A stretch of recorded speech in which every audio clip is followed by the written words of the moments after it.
Councillor Paul Fuller.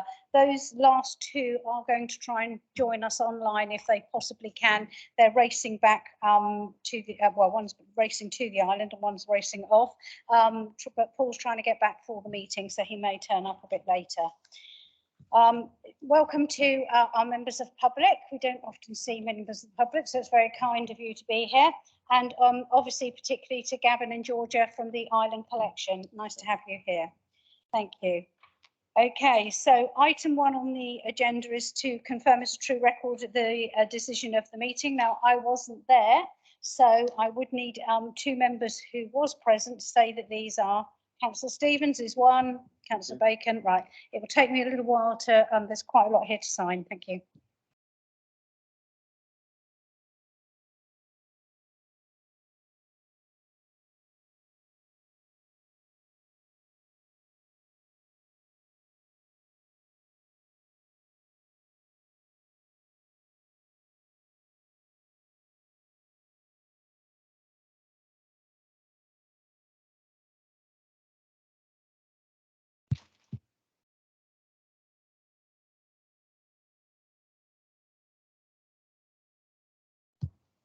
Thank you very much. Item number 2 is, are there any declarations of interests? Nope, none received, thank you. We move on to item 3, which is a public question time. We do have Sylvia, and I think you're here, Sylvia. Would you like to read your question out? Have they showed you how to use the microphone? Just press the button on the right-hand side. Like that? Right, okay.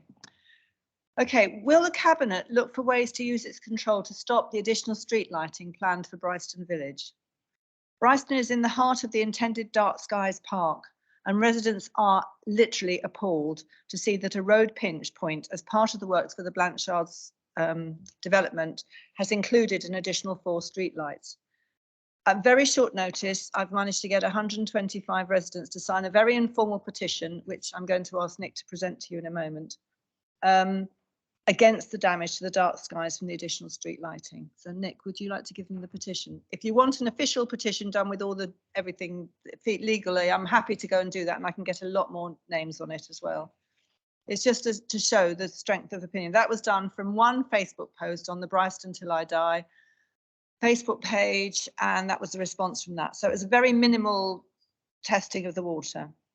We understand that the new lighting plans appeared in the technical drawing as part of an amended planning application in 2021. They did not appear in earlier planning documents, and the vast majority of residents, including myself, do not have the expertise to interpret complex planning diagrams, and neither the parish council, the local councillor, or the general public were aware of the additional lighting plans until the contractors started working. I actually had to ask them in person what they were doing, and they explained they were putting lighting in, and that's when I called the alarm. The local planning authority and Island Roads are happy to assist in working for a reasonable solution.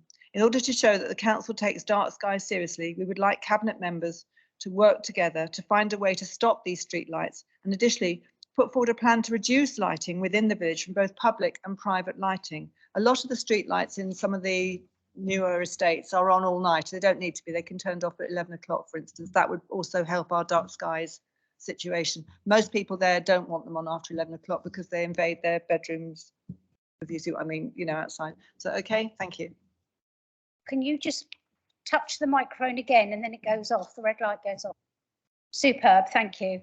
Well, as I say, Councillor Nick Stewart did raise this. I can't remember, was it at full council, Nick, you raised this? You've certainly raised it before about what you should do. Maybe it was just privately to me, I can't remember. I think we'll take on board what you've said. I'm sure that Island Roads will be quite delighted if you can get rid of lighting because it saves them a cost. But can't promise anything. But Councillor Jonathan Bacon, who is responsible for Biosphere and dark skies and all of those things, would like to come in. Jonathan. Well, thank you for the opportunity to speak, Leader. Yes, Councillor Stewart made me aware of this, I think it was a couple of days ago, informally, and I asked for further details. He may have sent those. I apologise if I've not seen them. I've actually been off island for a couple of days. It's probably actually a matter that falls within Councillor Jordan's remit as it relates, it seems, directly to highways. As I say, I'm waiting for details, so I don't know much of which I speak here. I would just say in relation to dark skies that dark skies is not about no lighting, but about sensible lighting, the right lighting in the right places.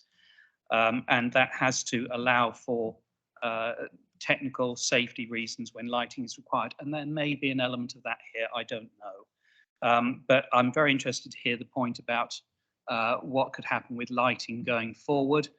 That is certainly going to be part of the ongoing management of dark skies. We are just submitting the application and we hope to have a positive result later in the year, and that will enable us to plan much better going forward in relation to dark skies and lighting, as indeed will the new draft island planning strategy, which will have a specific dark skies policy in it.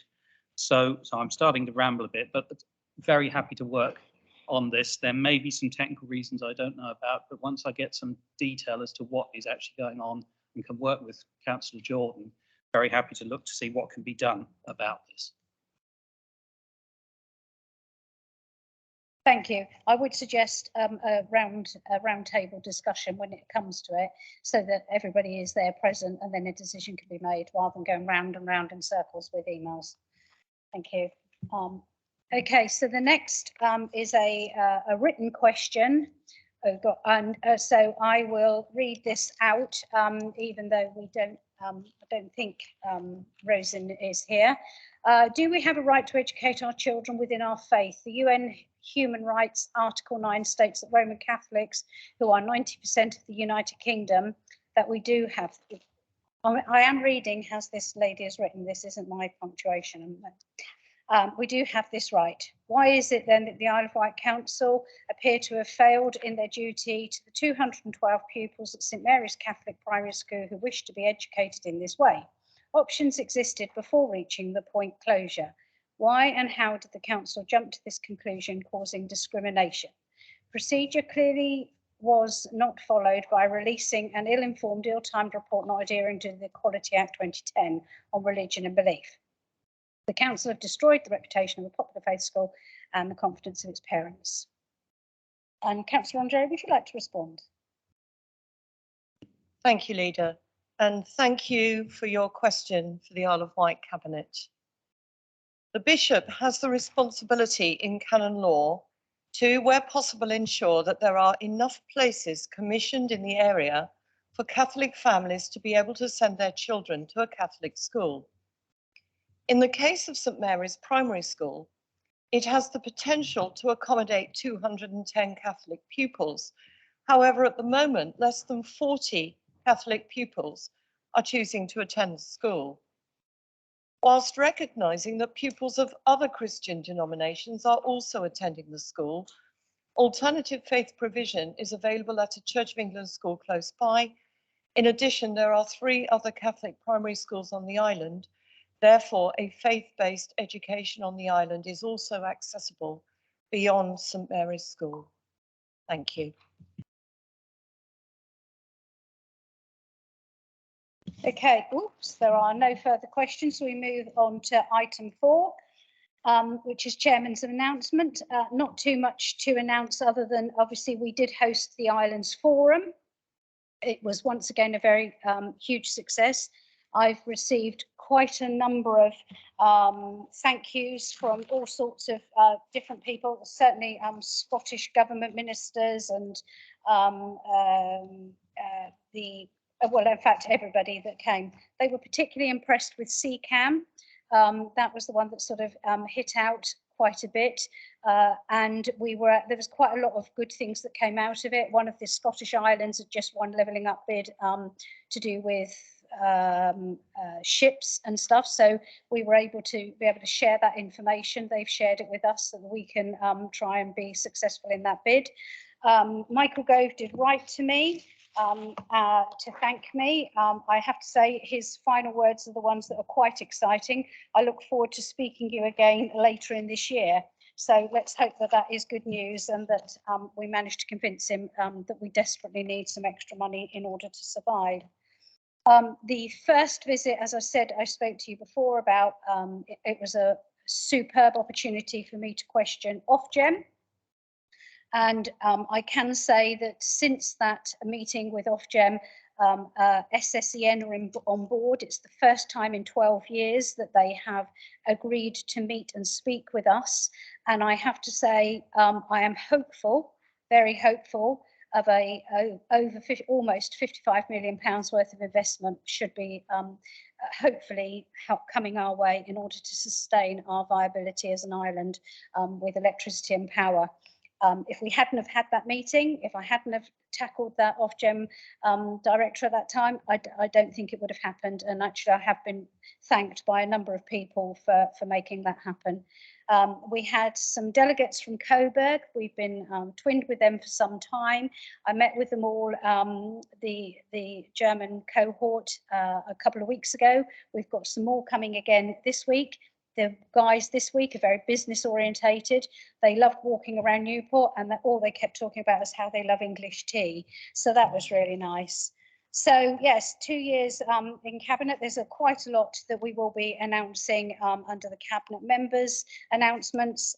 As you know, you get a monthly report, or actually each full council, about some of the achievements achieved, and there is quite something in there. So without further ado, I'm going to move on to item number 5, which is the report for the Cabinet member, which is the QPMR report.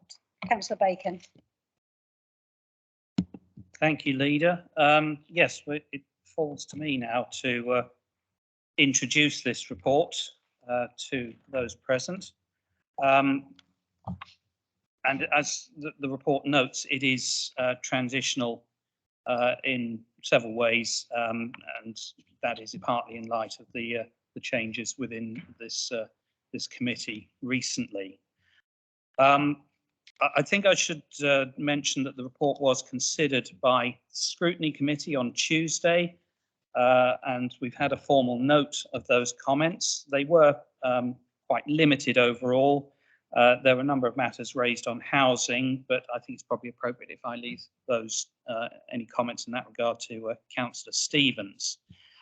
There was also a request for consideration to be given to more regular financial reporting to members through scrutiny.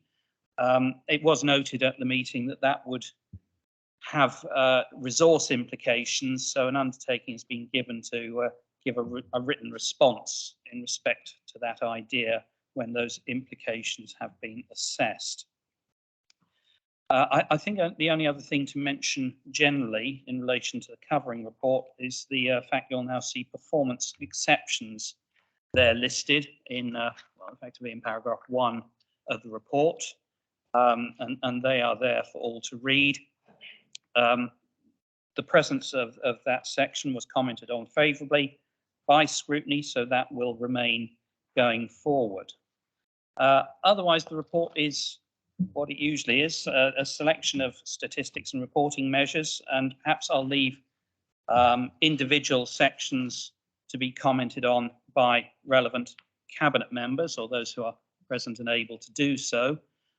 I think for my part, I've got nothing, people have read the paper, and I've got nothing I particularly want to highlight beyond one measure which appears on page 25 of the papers, of our Cabinet papers, in relation to debt reduction, which shows a significant reduction since 2020, which is obviously a very good thing and worth noting. It must be said, questions, we obviously sought reasons for this internally, and it's a result of a combination of actions and policies, as I say, going back to 2020, and very much a holistic measure of a number of things that have gone right. Obviously, some things go wrong, but this just records the overall picture of those policies and actions over that period of time.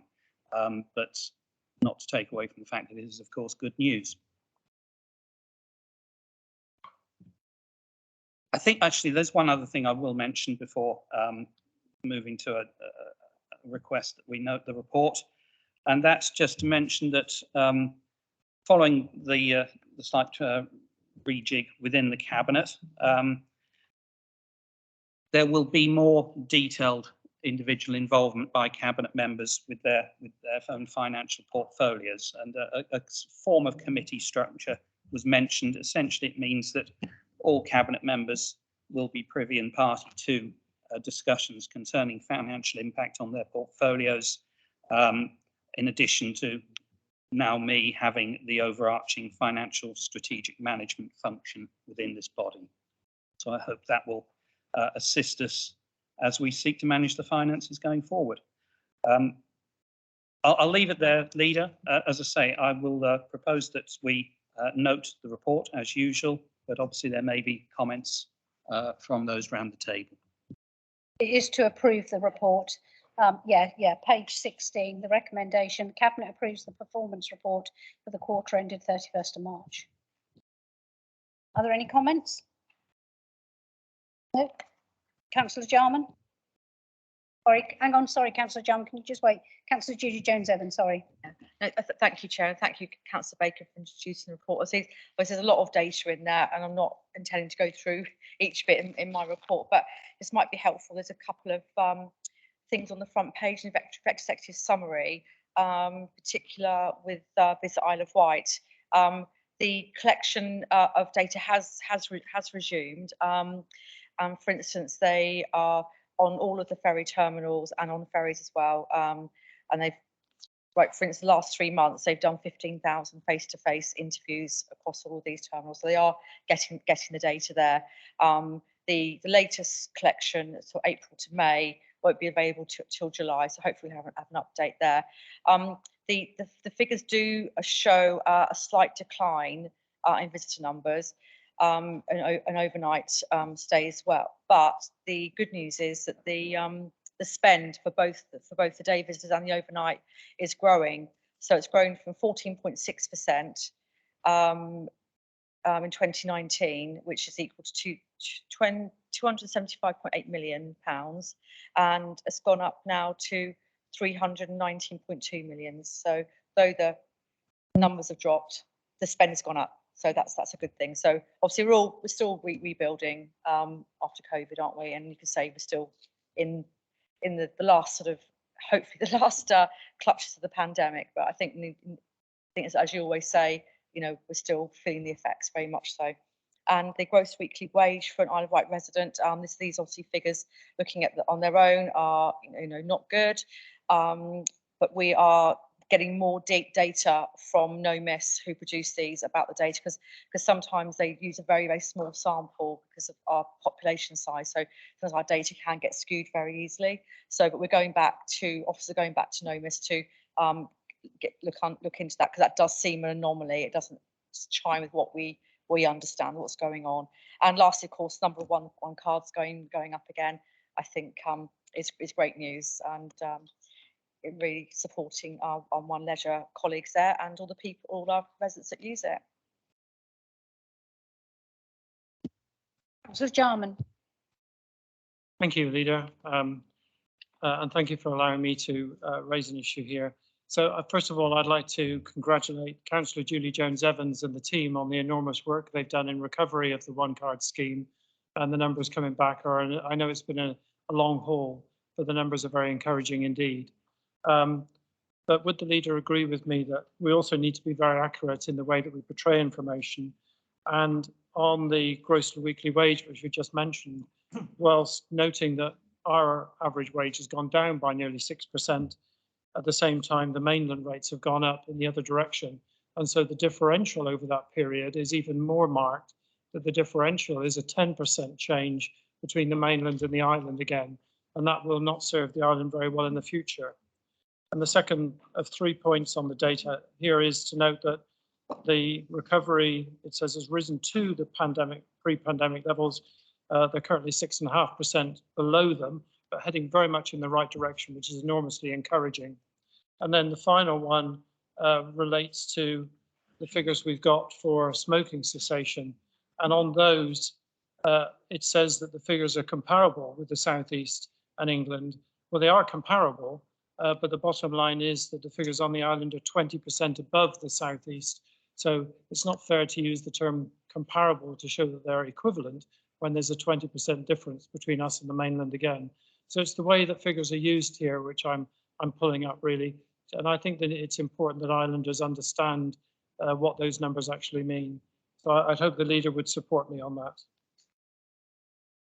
Yes, thank you for bringing those to our attention. Thank you. Councillor Spink. Thank you, Leader, and also thank you for letting me speak. Looking at page 41, the performance measures in relation to the number of people on the housing register. No doubt everyone in this room is concerned by the number of people who still remain on the housing register. And I accept that finding and implementing a solution is no easy matter. But my question is, will the Cabinet appoint as a matter of urgency a cross-party working group to bring forward a policy and action plan to address this concerning issue?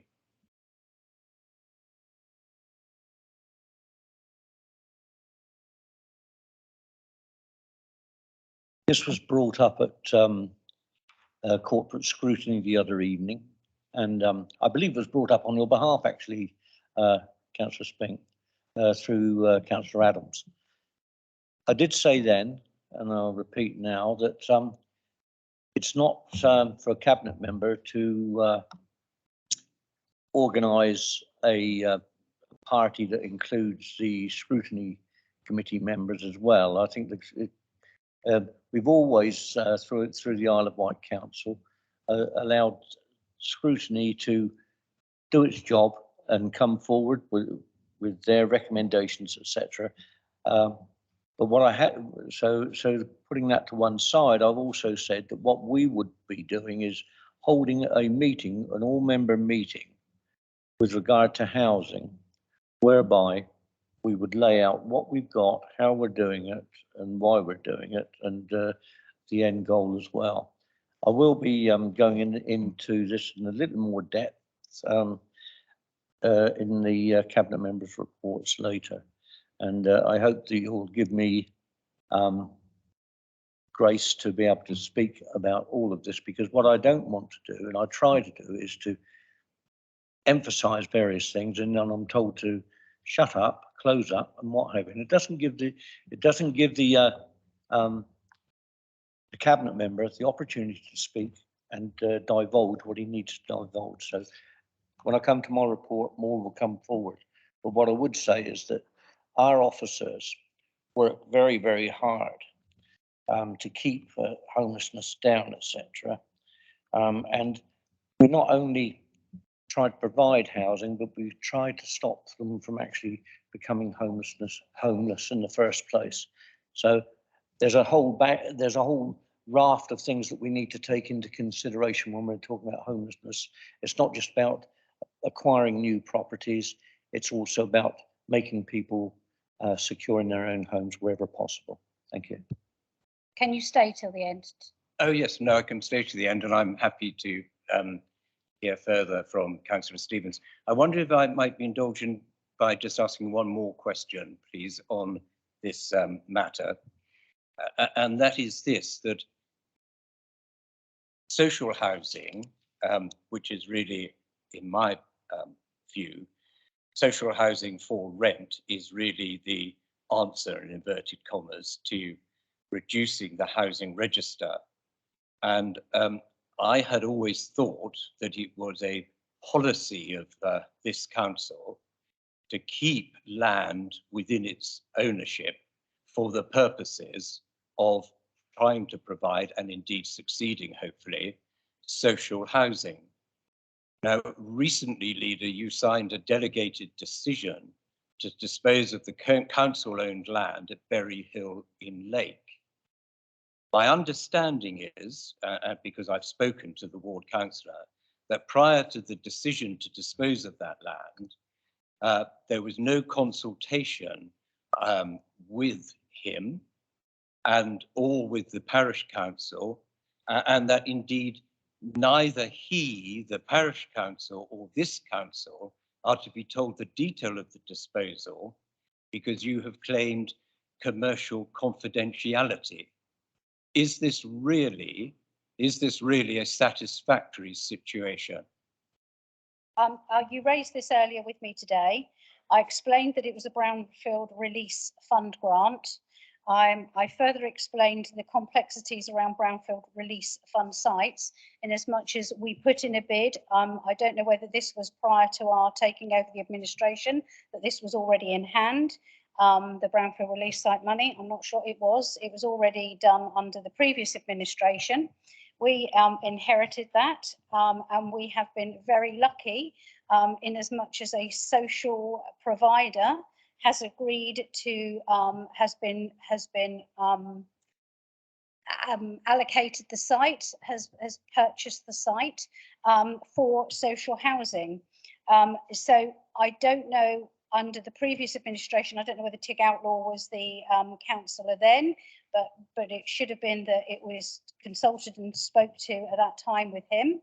But I'm more than happy. Tig did contact me, and I have put him straight in touch with Dawn Lang and Ian Stevens, so that they can keep him abreast of what's going on. The complexities around this government funding, your arms are tied around your back and up over your arms and tenfold. So basically the only way, the priority is Brownfield Release site money has to go to social housing providers first and foremost. And so that is what we have done by giving it to that company. I don't even know if the company's known yet, but it's a very good company that have got a really good proven track record, both of looking after their properties and the residents. So I don't know what more I can say about that. It was all under the previous administration. We are just now tidying it up and dotting the I's and T's. Thank you. My only concern is simply this, that in the report, there is a distinction between, and an important distinction between affordable housing, which invariably is not affordable by islanders, and social housing. Now the paper, and we're not privy to any of the details as to who the provider is going to be. The paper says affordable housing. Is there sufficient control of the situation to ensure, and will you ensure therefore, that this is social housing for rent and not simply affordable housing, which will not affect in any large scale people on the housing register? That's the crux of the concern. I'll take that away with the officer responsible, so that we can get absolute clarification, because I don't want to stand here now and say to you, well, my understanding is, and that's not the case, Peter. Councillor Spink, okay? I'm very grateful for that. Could I perhaps have a written answer to that last part only? If you can send me the question, please. I can. It's only the last part, whether it'll be affordable or social, which is important distinction, but I'll send you the entire question. Thank you. Councillor Brodie.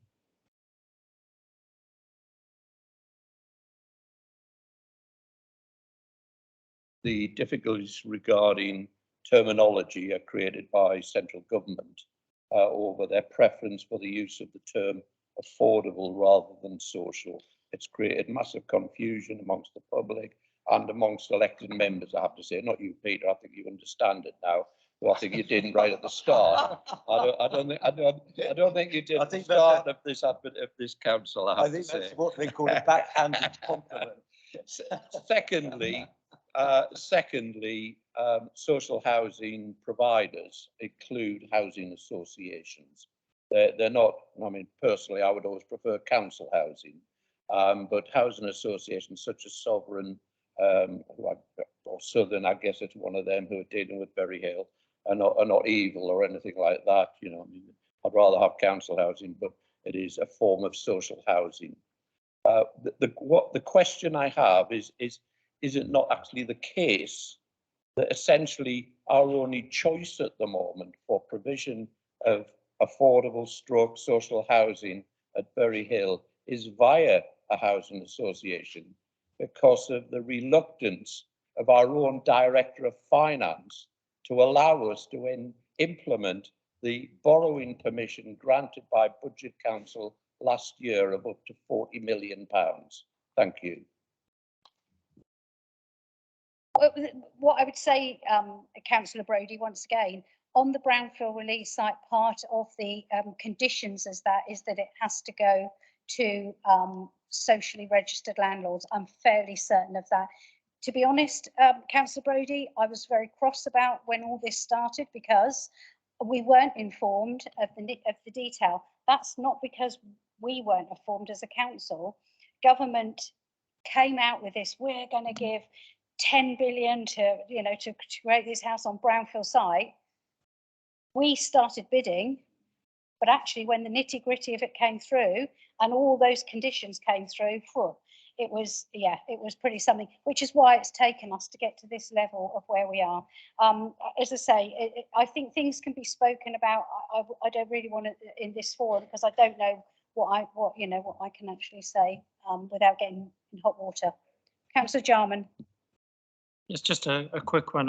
So I thank Councillor Bacon for his remarks about the falling debt earlier, and I wonder whether the leader would join me, and indeed all of us, I suspect, in thanking the staff and in particular the finance officers, and I'll specifically name a couple of individuals who've been involved in the finance work over that period and have led it to enable in the last 2 years a £44 million reduction in our debt that we're carrying, and specifically naming who's here with us today, Sharon Betts, and thank her and her team for their work, and also Kerry Hubbleday and her enormous work and her team for their efforts in being part of that success.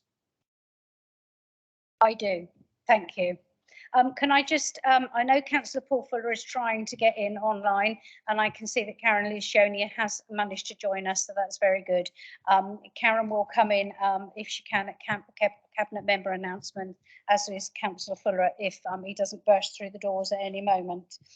Okay, thank you very much. So we move on now to item 6A on the report, which is the Hampshire and Isle of Wight Level 3 Integrated Sexual Health Service Procurement.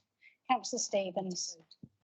Oh, sorry, I need to vote on the QPMR papers. Is everyone okay with those? Present? Those present? Yeah, thank you. Sorry, Sarah, I forget that every time. Okay, I can see Simon Bryant has appeared on our screens. Councillor Ian Stevens, is there anything you wish to say? There was until I saw Councillor, the director come through.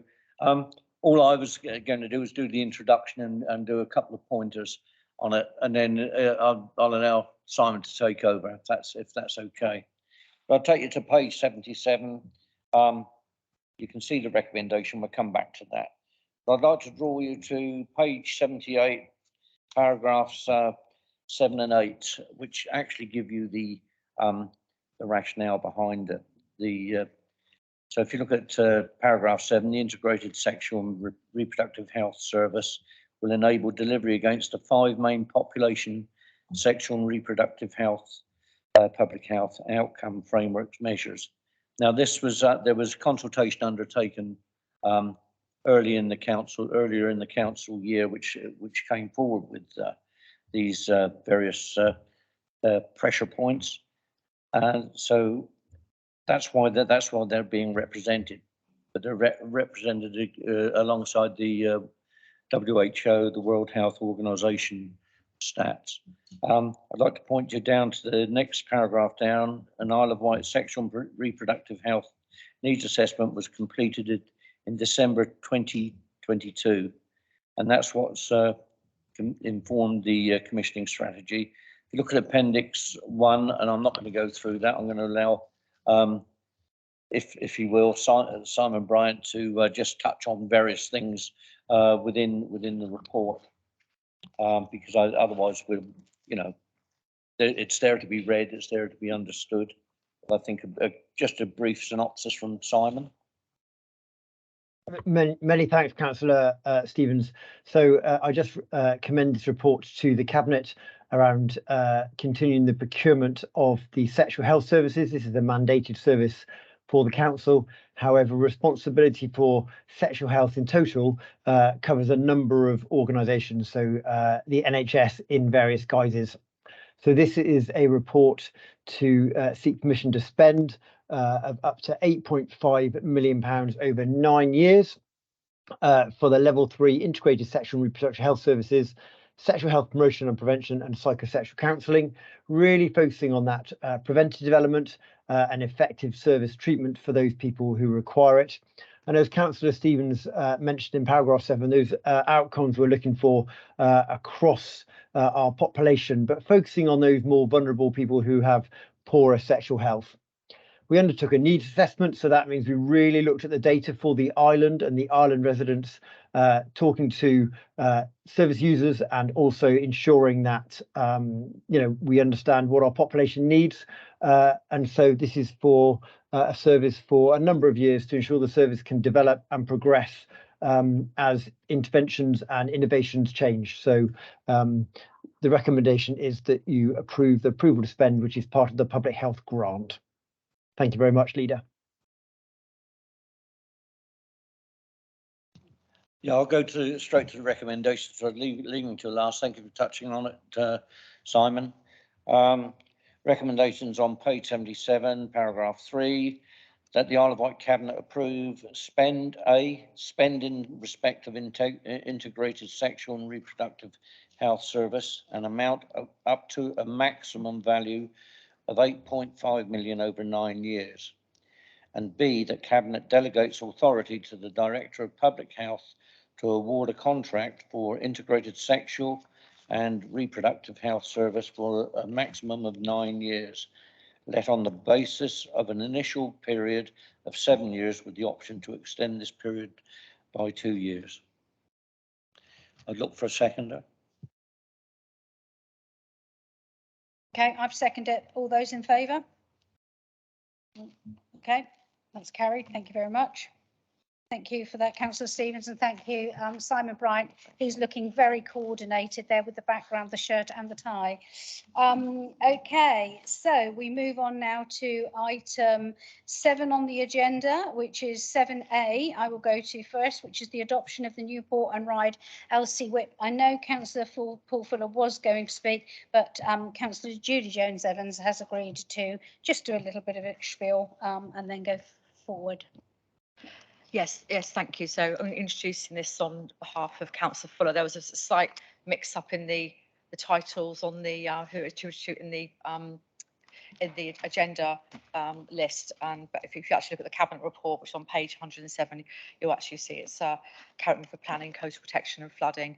So the LCWIPs, which is the local walking and cycling infrastructure plans, we've started the Newport one in 2019. So, when this came forth, I thought we'd already done this. This actually taken us to the next stage, being a supplementary planning document, and it's important that we have these plans sitting in as an SPD, because then they have gone through all the consultation necessary and the process necessary for when the government announces future active travel funds, we can basically refer to these and pull them off.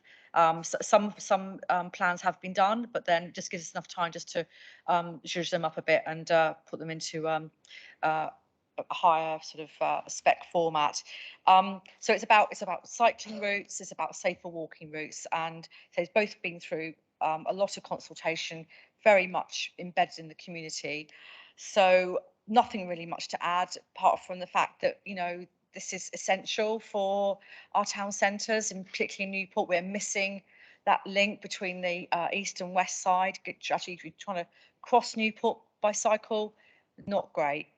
And also we know that walking is very difficult. So, for instance, one of the sections for the Newport one, so I talk about Newport, but I was involved with this early on, so I do have a bit more knowledge about this, was the walk up from Cllr Brodie's ward in Pan, walking up South Street into the town. It's very, very narrow. We've got a lot of traffic, so that's a very, very important walking route, because thousands of people a day go up there. And because we do have town centre footfall analysis now, we're able to again align that data with this plan as well. We didn't have the footfall, don't think when this came forward.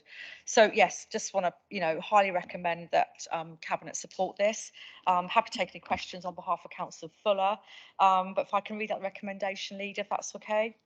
So recommendation is that the Newport and Ryde local cycling and walking infrastructure plan be adopted as a supplementary planning document, and that any final editorial and presentational changes to the supplementary planning document are delegated to the strategic manager for planning in consultation with the cabinet member for planning, coastal protection and flooding. These changes will not alter the meaning of the document and will be restricted to grammatical, presentational and typographical errors. That's recommendation. Just to give you one example of being ready. So the High Street Heritage Action Zone in Ryde, we call them HAZs, had plans for a intervention for active travel, and because we had that ready, we were able to bid for some active travel money, and we got it. So it just shows you the value of just being, you know, match ready. So yeah, that was £700,000. So it's nothing to be sniffed at.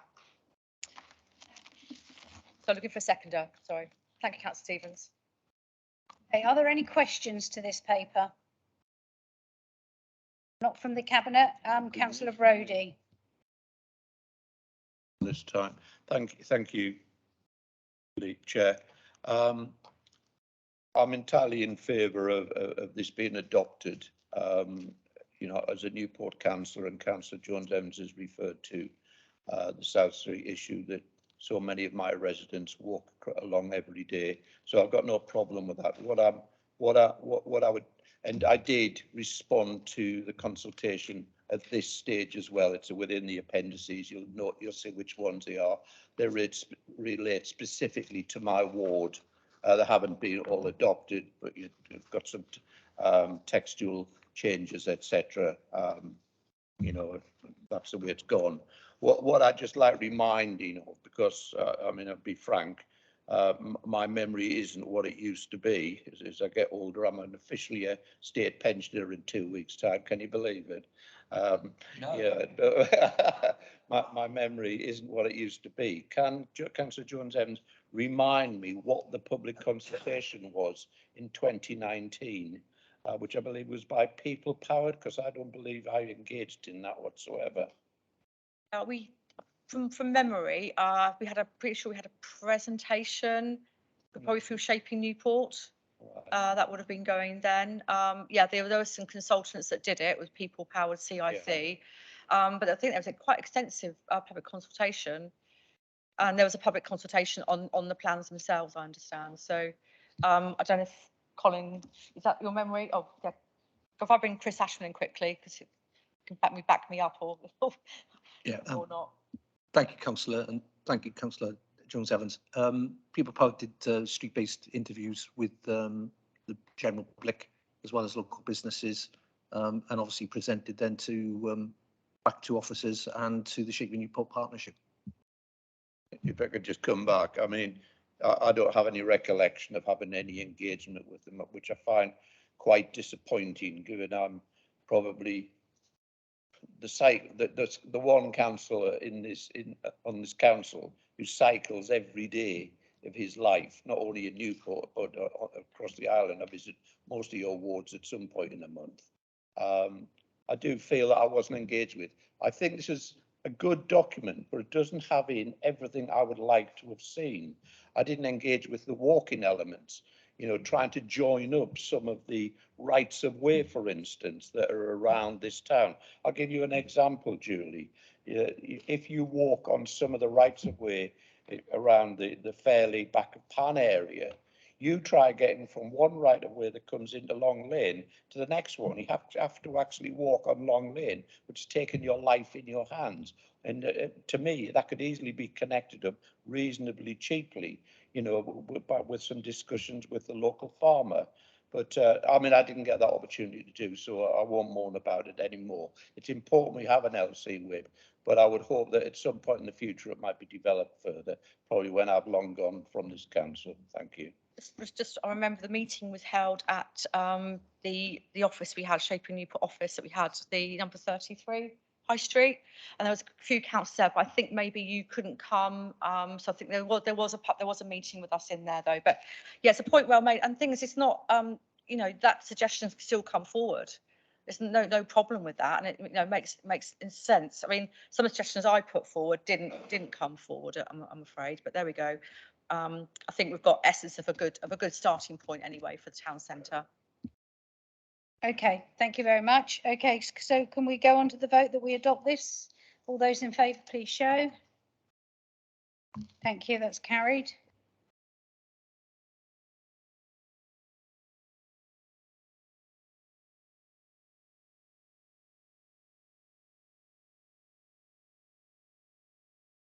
Okay, so we move on to the next item, which is item 7D, which is the 7B, sorry, the Isle of Wight Cultural Strategy. I have to say, I did put a big heart around that page because I did love the quote that you put on there from Lord Alfred Tennyson.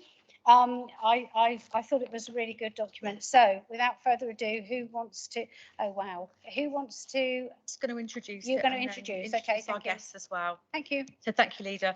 Yeah, it's probably almost about 2 years ago since I came here and was always asking about us getting involved in the City of Culture and for 2025 for Southampton, and also around the same time we were formulating the corporate plan.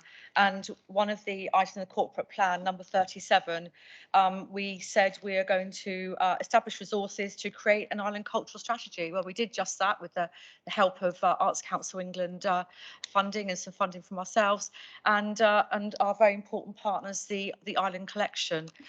So I think it's very important that they are here today because they have written it with many partners as well involved. They'll explain to you what the Island Collection is for those who aren't familiar with it. But I'm just so excited to be able to bring this strategy to you. And in the it will be a living document, so we can add to it, and we can also publish it in a more sort of format. You probably see these things with lots of pictures and case studies and all the appendices, because there was about 6 months worth of engagement, consultation, and over 500 people contributed it. So it has been far and wide across the island and covering many areas of culture. We know how important culture is to the island, and we're very proud of it. And what I've learned from us being involved with across the Solent with our partners over there is how they see it. They see that we've got an amazing richness here. I don't think sometimes we recognise it ourselves. So having it in one place and having a plan how we can lever that for our economy, for our well-being, for our health, for employment, and just to make the place look more wonderful than it already is, and we mustn't forget, of course, we've got sport involved in this too, on the which won't necessarily think about it, but if you think what we've got coming at the minute, we've got Island Games coming up soon, beach soccer, I'm going to mention that as well, because the Isle of Wight team won the men's elite club in Portugal a couple of weeks ago. I mean, that's the 3rd year running. I mean, unsung heroes everywhere.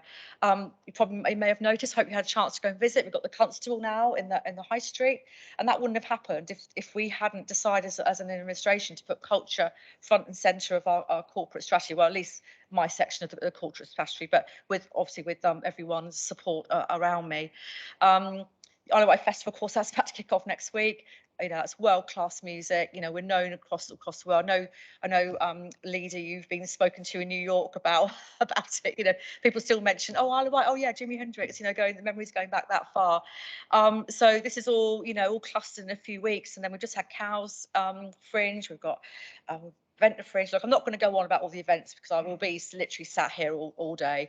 But I think it's important to say that culture is a bridge, between our mental well-being, our confidence building, and employment for people. And, I'm particularly excited about this strategy. And I'm going to be quiet now. I'm going to introduce the Executive Director, Gavin Stride, and his Deputy, Georgia Newman, from the Island Collection. So might just a quick introduction about what the Island Collection is, and then about the strategy. So thank you. Thank you, Julie, and thank you for allowing me these moments just to give you a brief context to this strategy, the what's, the whys and the hows. I will try and keep it brief. I will assume that you will have had a chance to read the document, so I'm not going to go through it in detail, but it's probably worth saying a few things. First of all, why a cultural strategy, and this has already been hinted at, which is that without it, it's very hard to attract money from national government funders and trusts and foundations. The Heritage Lottery Fund now won't look at you unless you have a cultural strategy. So there's a very simple reason for having a cultural strategy is it will guide our thinking and be able to give us the arguments that we can use to others to invest in the island. The what is the cultural strategy? In reading around what had come before, I stumbled on the previous cultural strategy, which was called Adding the Sparkle. And I think the shift that this strategy has made is this is not about the icing on the cake, this is about the cake. By which I mean it's about all the ways in which we describe who we are, the encouragement we give to our young people, the ways we find purpose in our work, and the way we interact with each other. And if we get that right, then the island has the greater chance of being able to flourish. The strategy's ambition is to shift the perception of the island for those who visit, those who don't visit, but most importantly, those who live here, to raise our collective ambition. And should I say, this is not a missionary model. This is not about leading people up the path to great culture. This is about all the ways in which we describe who we are and how we live our lives. And I do mean everyone.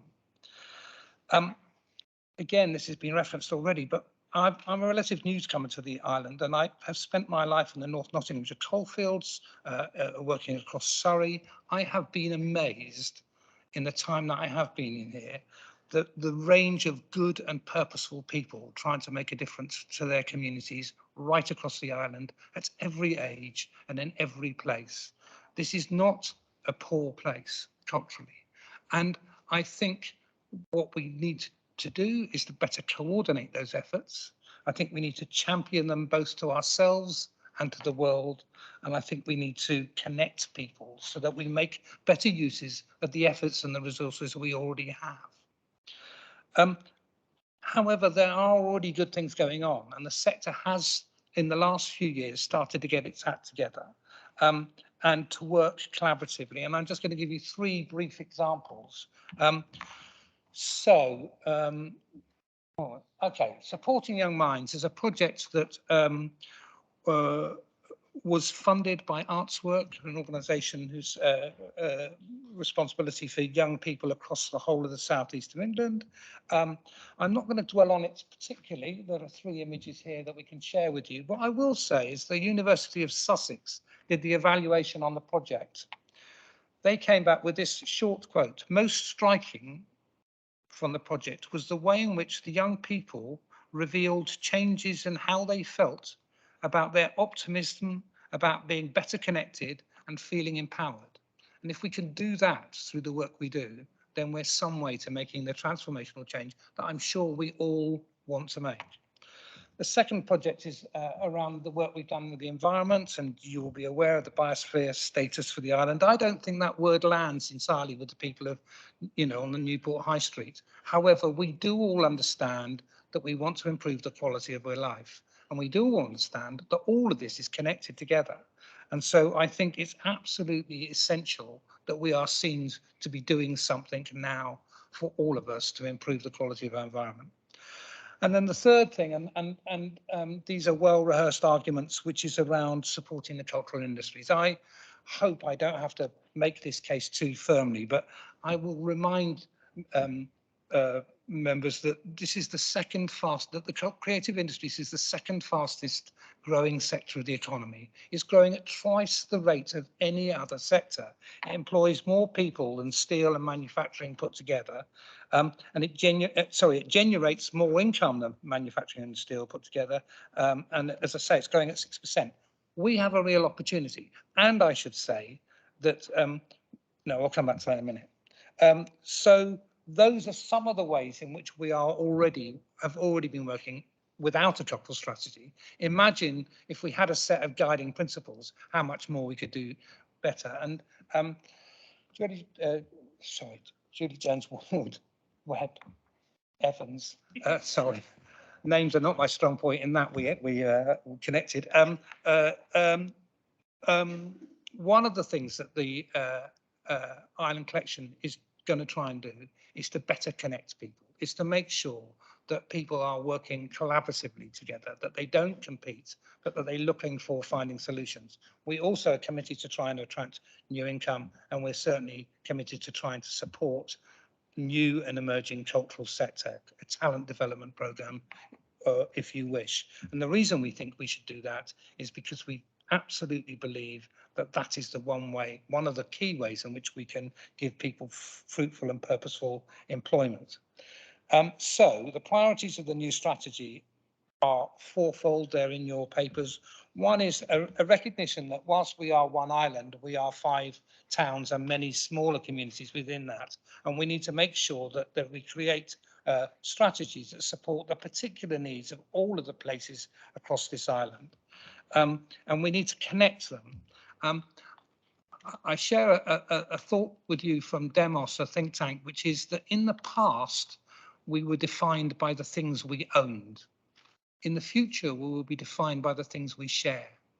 That it is only through our networks that we will feel rich. And AI is, and I'm sorry to say this, is coming fast down the track where it will not be possible to own information. It will, you will be able to outsource your thinking. So it's how well connected we are to each other, both on the island, both regionally and nationally and internationally. And I would argue that we need to make sure that within this strategy, we are constantly reminded of who else around the world on islands are trying to solve the same problems than us, because we have more in common with the people of Prince Edward Island in Canada than we do with the people of Lewisham.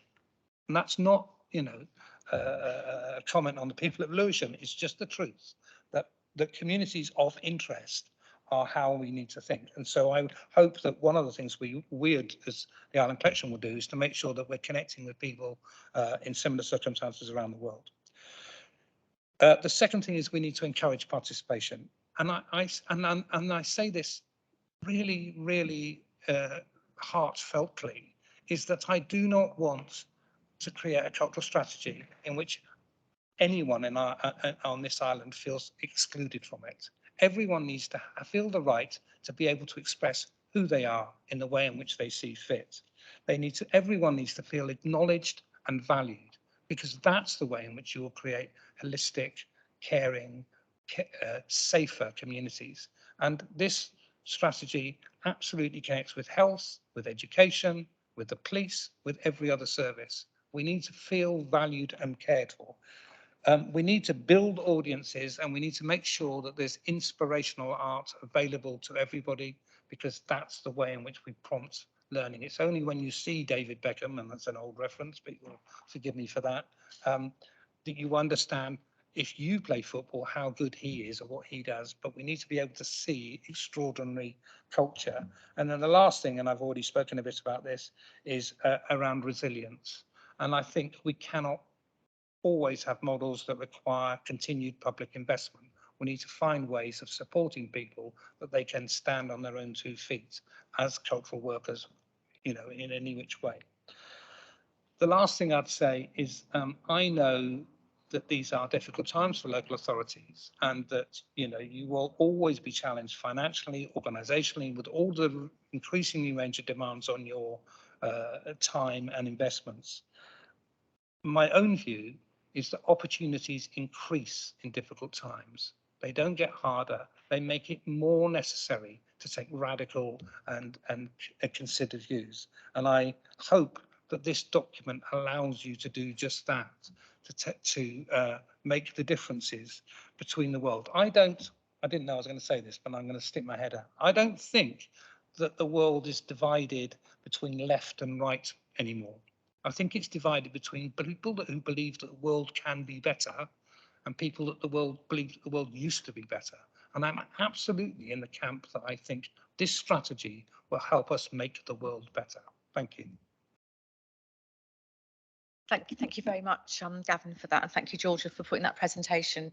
Must have been hard to pick out some of the images because you've got so many, but really good, and especially the networking one where you've been taking people, to the mainland to connect with others and also to connect with each other. I think you've got like 100 people creators on the island now, haven't you? Right now we have 125 members. That's amazing. That's amazing. And that's Georgia's done that on by herself with some support from Arts Council and part of the Island Collection now as well. Which the Island Collection is a body made up of several partners selected from well, not selected, but just come together from different sectors. So you've got museums there as well as galleries and as well as theatre and so on. So just to finish, a final couple of words, Leader, before you want to bring others in, and also I'll read out the recommendation. But just wanted to let you know, I did bring this to the Policy and Scrutiny Committee for Regen last month, and they made some helpful comments, especially about young people. So this is, although this is young people was pretty much embedded in it, it's been brought out a bit more, so it's a bit more obvious that we're working, young people are a real target of this document. I think the other thing that I need to say is that we're adopting this as a council strategy, a policy. It's the island's policy. It's not for us to deliver as an Isle of Wight council. We wouldn't want to. Because it's so far-reaching, that would be spent every minute of our day just doing it. But we've got other things to do as well. But it's about partnership working, and I really feel this has got enough in it that will give people confidence as well. And you remember, Leader, about 18 months ago, we were sat in here with the regional director of Arts Council, and you said about the need that we have on the island, and he said, but it's also the opportunity, and because we put front and centre, in our corporate strategy. I always think it's front and centre anyway. We're going to do this, the cultural strategy. That's where the corporate plan, the cultural strategy and the corporate plan. That's why we have been successful, because we had that political direction and that leadership, and also partners around us that we could work with. So it's looking for, you can't just, because that's a place that hasn't had enough money in the past. There's no point just throwing money if the soil isn't tilled and ready to receive that investment. So we're very, very lucky that we've had such success with our, we've got now gone from 2 to 5 national portfolio organisations, which get 3 years core funding, and there's so much more going on. So again, I will be quiet because I know I do tend to get a bit overexcited by this. But the recommendation, before I finally sign off, and if I could obviously take any questions from members. So recommendation you'll find on page 132 at the top, to agree the Isle of Wight Cultural Strategy 2023, subject to any further amendments agreed by the Cabinet Member for Economy, Regeneration, Culture and Leisure. Thank you, Leader. Councillor Bacon. You beat me to it. First thing possibly to say is that anything that puts a constable on the high street must be a good thing. But you've probably heard that several times this week already. Move on. I'm really pleased to see this. I did some work with Julie in the early stages of development this before portfolios changed a little. And what I'm really glad to see is the recognition of the vast range of our culture. Some people have a very narrow vision of what culture means, but I think perhaps some of the pictures that were shown illustrated the breadth of what we're talking about. Culture is, of course, entwined with heritage, with environment, with well-being, with inclusivity, all words that I think are important to bear in mind and are recognised in this strategy. So it's a good thing for many reasons. As I say, Laura, you beat me to seconding it, but I will wholeheartedly support it because I think it is something that will help make the world better. Councillor Debbie Andre. Thank you, Leader. I was privileged to be involved with the Supporting Young Minds project, and I was just completely blown away by how the young people actually took ownership, and the young people that took part, the comments that they were saying, how it had actually changed them. It gave, and all the things that are embedded in this, it actually gives us a framework to work with our young people. And I think we've realised more than more that the cultural side is an absolutely essential part of our children's education. It's not, whilst English, maths, literacy, numeracy, that is really important. We are about developing our young people on this island as whole citizens, as whole people, and building in that resilience. So I'm really, really pleased to see how strong this is around our young people. And one thing especially, which is something that has been really close to my heart and something I've really worked hard to do since becoming lead member, youth voices embedded in decision making, making those, you know, hearing our young people's voices and doing with and not to. And this will give us the framework to hang on that. So I'm really pleased and very happy to support. Thank you. Yeah, I have to say, for many, many years, I've been saying it, that our youth have struggled with confidence, and seeing how this can help with their confidence is enormous for them. And one thing that everybody knows, I've always said, the youth are our future. They're our future. If we don't invest in them, it's very poor. Julie, I have to give you a lot of credit for this, because I know that you've driven this. I know when you and Jonathan brought it to me, I'm like, what? But you know, I'm a little bit of a bit of a geek for these sort of things. Anything culture, beautiful.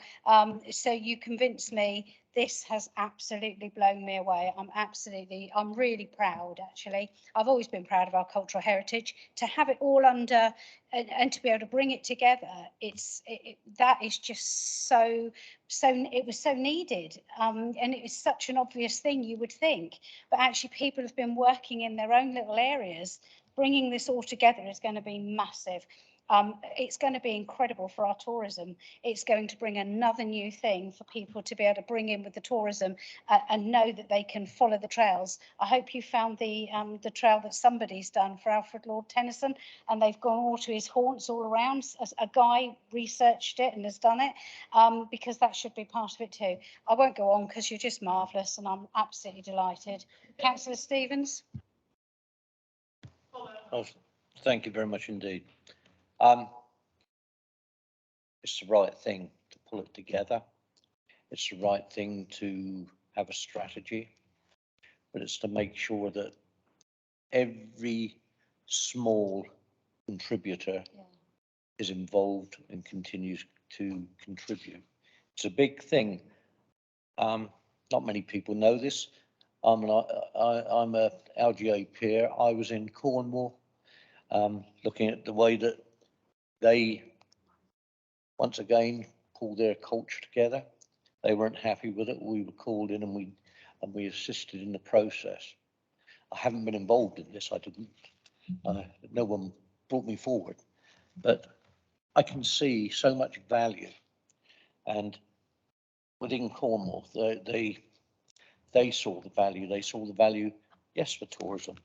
Yes, the need to promote your heritage, culture, a sense of place, a sense of being. But on the back of that comes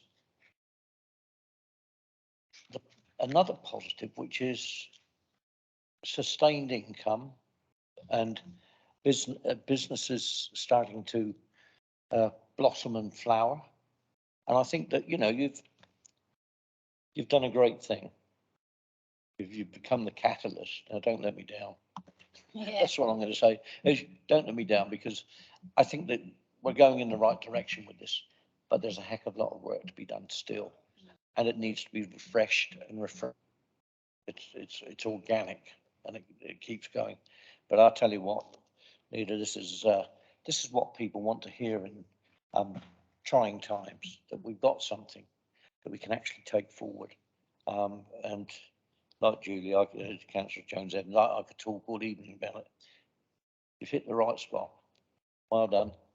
Good work, and let's keep it going. Yeah. You know, and Julie, you're right, it belongs to the island. It doesn't belong to 39 councillors in here. It belongs to the people out there and the businesses out there who can really make something of it. Thank you. There's no one else from our group. You've all spoke, so I'm going to bring Councillor Nick Stewart. Good afternoon. Thank you, Leader, for giving me a chance to speak very briefly. I did actually sit on the Regen Neighbourhoods Committee where you brought this in and made a few comments. First of all, I should actually make sure that I should do the declaration. My wife is a professional artist. She's already been involved, and I'm a professional sports coach. So I suppose we embody that rather carefully. The one thing that I would add to this, having seen how sectors improve internationally, is skills. And one of the critical things that I would think that this cultural strategy has to include is a way of, first of all, engaging the schools and colleges. I know that they've been mentioned, but it is absolutely critical that these skills, which we don't even talk about, the IT skills, the drawing skills, the creation skills, the high level skills around actually organizing all of these sort of possibilities. That is quite important, and I'm not sure that at the moment we have them fully engaged. I think I should stop there. Thank you. If I may helpfully, if I respond to Councillor Stewart, if that's okay, Leader. Yeah, Councillor, if I take you to page 146 and then 147, we've got as a section, the middle section of that action plan, there's building infrastructure, array, capacities and skills. So there's a whole action plan there for the next couple of years, and then go on, and we've identified partners to work with. And then on 147, we've got the initiate creative workforce development programme to support teachers. So again, we've got all island schools there, Isle of Wight Council, museums, MPOs, and you'll find then the bespoke creative industries programmes post. So there's quite a lot. If you look, I know it's quite small writing, and when you're looking on a screen, sometimes it's hard to see. But yeah, if you want to take some time. But having said that, I think it's embodied here. But this is a living document, don't forget. So we can always improve, we can always get better. But don't let the good get in the way of the perfect. Okay, I'm getting no. The other way around, perfect get in the way of the good, yeah. Okay, all those in favour of this strategy, thank you very much. Absolutely. And thank you both very much for all your time and effort. Very appreciated and needed, actually. Thank you. You can leave if you want to, but you can stay if you'd like. It's entirely up to you. Right, item 8A is now going to be, Colin, it's you going to, it is, okay. So in Councillor Jordan's absence, we have Colin, the director, who's going to talk briefly about the concessionary travel reimbursement. Oh, you haven't broke your laptop, have you? Oh, no.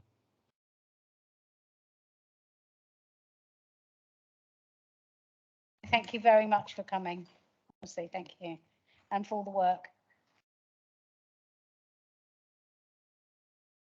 Can you thank the extended team too, everybody that contributed? Thank you.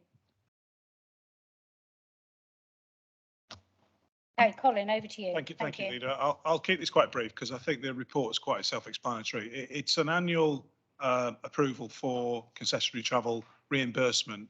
One of the differences post-COVID is that the numbers of and the levels of users on the bus services is still down. If you look at the graph within the report, it demonstrates that we're still getting much less numbers and much less bus patronage.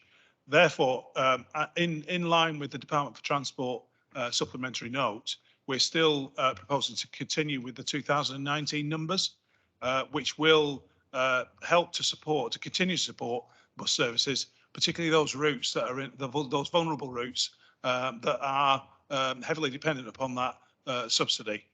The intention is to do that for this financial year, but during this financial year to carry out a review of the levels of patronage, the levels of concessionary travel, and look at a model that actually tries to move back towards real numbers from 2024. So this is a COVID, an aspect of COVID. It's an aspect of the council wanted to continue to support bus services, particularly vital bus services in rural areas. And I'm happy to take any questions on the report. Are there any questions on the report? No, I will move to the recommendation, which the Cabinet approves proposal to maintain the, this is a big recommendation, isn't it? The Cabinet approves proposal to maintain the pre-COVID levels of concessionary fares reimbursement for local bus operators for the financial year April 23 to March 24, in line with the DfT supplementary note for 23-24. Which will enable monthly concessionary payments to be made at pre-COVID-19 reimbursement levels on the basis that the local services are likewise maintained at an equivalent to pre-COVID levels, which would be reviewed on a 6-monthly basis in recognition of the ever-changing market environment. Furthermore, on the recommendation, Cabinet approves the retention of remaining revenue funding currently budgeted for concessionary travel reimbursement above the outlined levels of reimbursement for the purpose of providing further support to local bus service users on the Isle of Wight and other transport-related pressures. Any decisions on funding will be carried out in consultation with the Director of Finance, the S151 officer, and the Cabinet Member for Transport, Infrastructure, Highways, PFI and Transport. Hopefully somebody understood that. Sorry to all those online that may not have understood that, but that is our recommendation. I think it's important that we keep the public transport in those areas. I think it's vitally important for people that are really struggling and everything else. So all those in favour, please show. Oh, hang on. Who's proposing it? One of us will have to, won't we? I'll propose it then. Seconded by Jonathan. All those in favour? Okay. Thank you. That's carried. I can move back again. Okay, so now we move on to item number 10, which is the motion by Cllr Brodie as referred to for full council. And Councillor Jonathan Bacon, I think you're going to deal with this one. Thank you. This seems to fall under me. A simple statement to make in this regard. This motion was referred to us by full council at the last meeting as it involves potential budgetary considerations. In light of this and in light of the suggested potential changes to governance that it would bring about, I would suggest the appropriate body to examine what has been put forward is the the Audit and Governance Committee. Yes, slightly different, isn't it? Audit and Governance Committee, and I would formally propose that we refer it to them for consideration. I would also suggest that following, and this is merely a suggestion, that following such consideration, any findings or proposals should perhaps be taken to the Scrutiny Committee in their role of overseeing the ongoing constitutional review. But perhaps that is merely a suggestion, and that should be left to the Audit Committee as part of their deliberations. So my suggestion is that we formally refer this to the Audit and Governance Committee.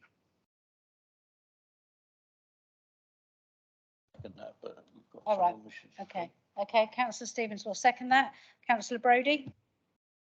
Yes, in the light of what Councillor Bacon has just said, I would need clarity as to where this lies with my motion, which will constitutionally reappear on the agenda for July full council, will then be debated and potentially agreed. In which case, what you're proposing will be effectively redundant. Surely you should be taking a position as a cabinet if you believe there are significant budget reconsiderations, which I will entirely dispute and will refer to at July full council. I don't think you've thought this through correctly. You have an opportunity from one full council to the next to consider your position and your recommendation to full council. However, my motion will still be available for all members of this council to consider. I seek clarification from the Cabinet and perhaps the monitoring officer. Thank you. Do you want to speak? Councillor Bacon, I wonder if it might be worth confirming that what you will be recommending to full council is what you've just outlined, or your view in terms of this group, in terms of what you'll be recommending to full council at the next meeting will be the recommendation that you've outlined in terms of your view on this? Well, yes, indeed. I hear what Councillor Brodie's saying, but it would seem, and the reason for what I say is that the appropriate forum, body, group within which the considerations that plainly lie within this motion should be properly reviewed is the ordinate, I don't know why I keep saying that, the Audit and Governance Committee.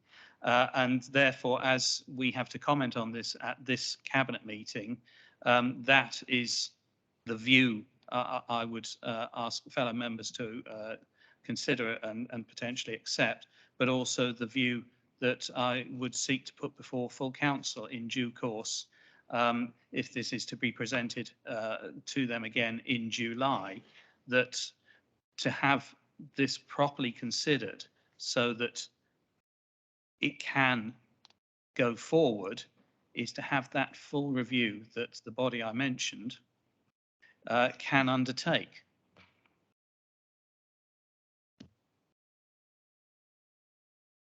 I'm fairly certain that Councillor Andrew Garrett, who's chair of audit, specifically said that he thought it needed to come to his committee.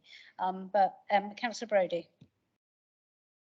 Well, I mean, I don't wish to debate the substance of the motion at all. However, I think you're getting yourself in a bit of a tangle here, to be frank. The sovereign body regarding the governance of this council is full council. It's not the Audit Governance Committee. I will be pressing very strongly, using the Constitution, for this motion as it stands to be debated in July.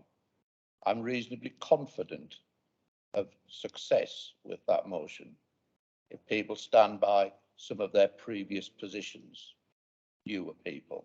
Be interesting to see how some members of this cabinet will vote, given election manifestos they've stood on in the past, which I will produce copies of their leaflets from that time, as you'd expect. So I just think you need to be very careful about what you're doing here. Thank you.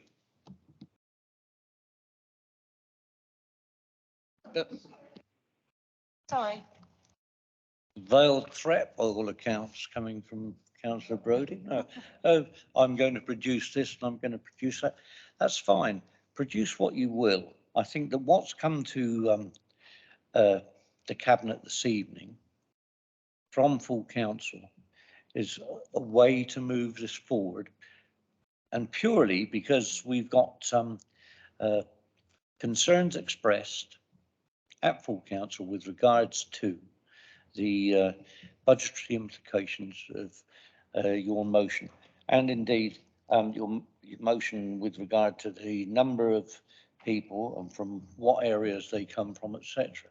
It's up, surely you wouldn't be as dogmatic as that, Councillor Brodie. What I'm trying to say is that there is room for discussion when this comes back to full council, and if it is in July, as to the makeup and where we're going with it.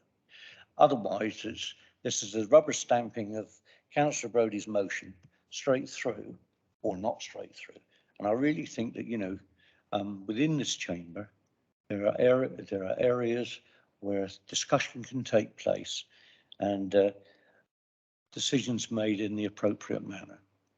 I still feel that this has got budgetary implications, and I still feel that the cabinet has responsibility for budget, and I think that I'm supporting the recommendation from Councillor Bacon, which I'm seconding, and I'm going to leave it at that. But veiled threats are nothing really other than you know, crying out in the dark.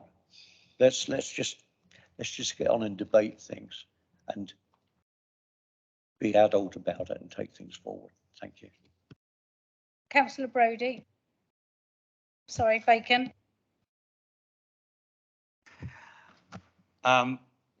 Really, only one thing I'd pick up on, and that is the comments by Councillor Brodie that we should take care. Well, that's exactly what we're trying to do. This needs to be very carefully considered rather than just blustering in and possibly voting through something which we don't know the implications of, by getting the body best suited in this council to consider those implications. I don't know if people are listening behind or whispering between themselves. Okay, well, perhaps they're not that interested in what I'm saying then. But the whole point about this approach is to take care so that something which is a significant potential change, which could bind the way the council operates for the next 5 years and bind them in such a way in increasingly different times, we know we have our eyes open, we have all the information before making any decision, and hence this is the approach I'm suggesting is absolutely about taking care, which is something we very much need to do. And therefore, I suggest if we consider the recommendation I put forward. Councillor Jarman?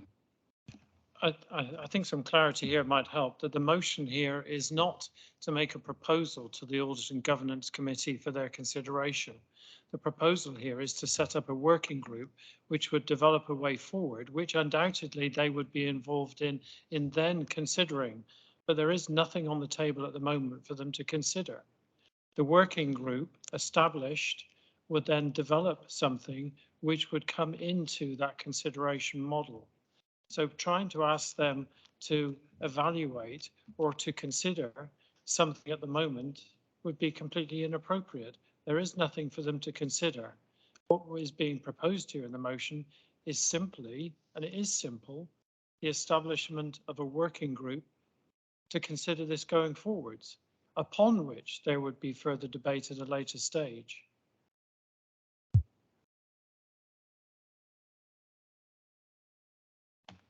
I think possibly we're trying to circumvent things by saying if we take it straight to audit, because any such working group would have to send their work to audit. But if we want to go the long way round, then full council can consider that next time they meet. I still maintain that the recommendation I've given, that we could get on with this by going to the audit committee now.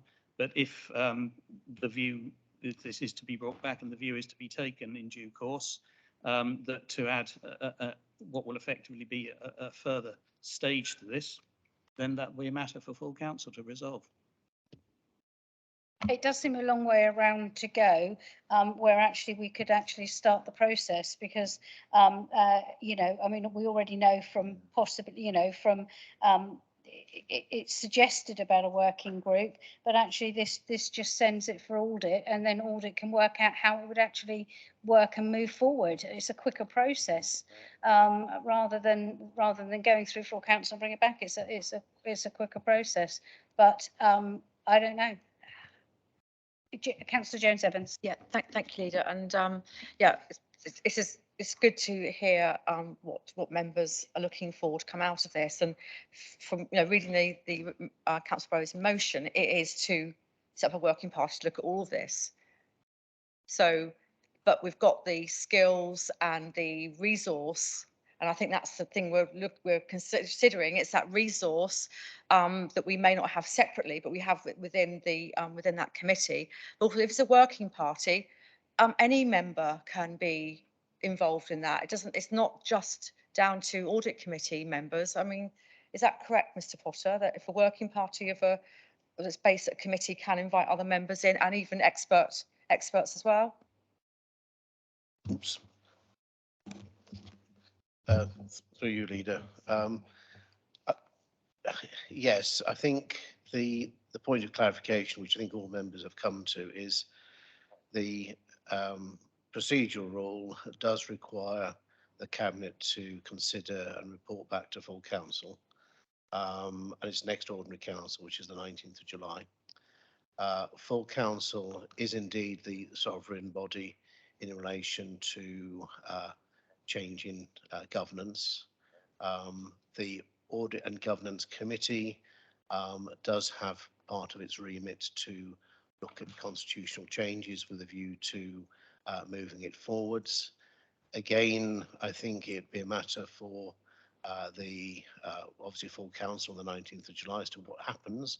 But if council, and it's a matter for members, not for me, but if council on the 19th of July goes with a recommendation that sort of input is required from audit and governance as to the programme and what's involved and all the details, etc., then obviously matters such as supporting or otherwise a working group and what the terms of reference are, what the resourcing is, who's on it, etc., can obviously be dealt with at that stage. Obviously, the motion itself does indicate quite clearly a recommendation for a proportionate membership of that working group. Any working group does not necessarily have to be proportionate, but then one would always understand or seek explanations of why it wouldn't be. So I think a lot of that can be dealt with, but at the moment where the Cabinet has been asked to report back to full council on the 19th of July and explain the position, which if I've understood it correctly tonight, the recommendation is that further from the Cabinet will be to full council that further work is required and it is felt appropriate by the Cabinet that it be referred to the Audit and Governance Committee. But that is something for members to discuss on the 19th of July and put forward their views on the way forward. So hopefully that's brought some clarity. Certainly it would be important that if members wanted to go down a working group element, I think that's very probably something best discussed if it goes to that stage by either full council or by the Audit and Governance Committee. And the advantage, as you know only too well, of a working group is there is less need for formality, so you can bring in people who you want to bring in to get the job done. Thank you. And those expert witnesses if necessary. Yeah. That was as clear as anything. JB. I have nothing further to add. I'd suggest if we were going to consider the proposal, we go to a vote now. Okay, so the proposal is that we refer this to the Audit Committee. We suggest we refer this to the Audit Committee, and that will be the report back to full council. Yes. Audit and Governance. At least I got the words right. Okay, all those in favour?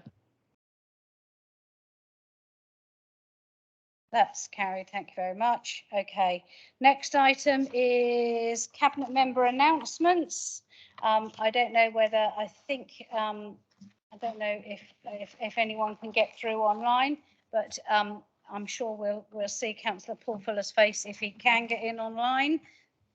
Oh, all right. There, looks like he's on the red jet on the way home.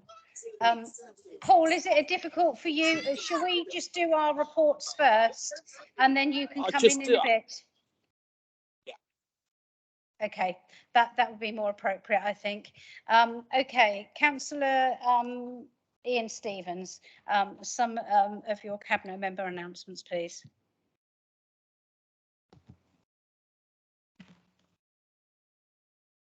Thank you.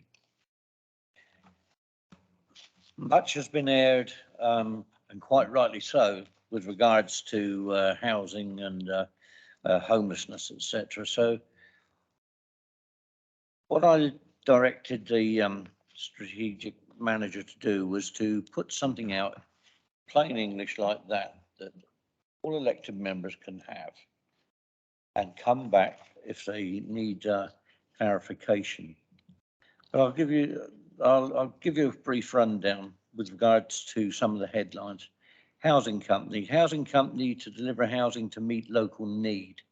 And projects, shareholding agreement in draft waiting for financial thresholds for reserve matters to be confirmed.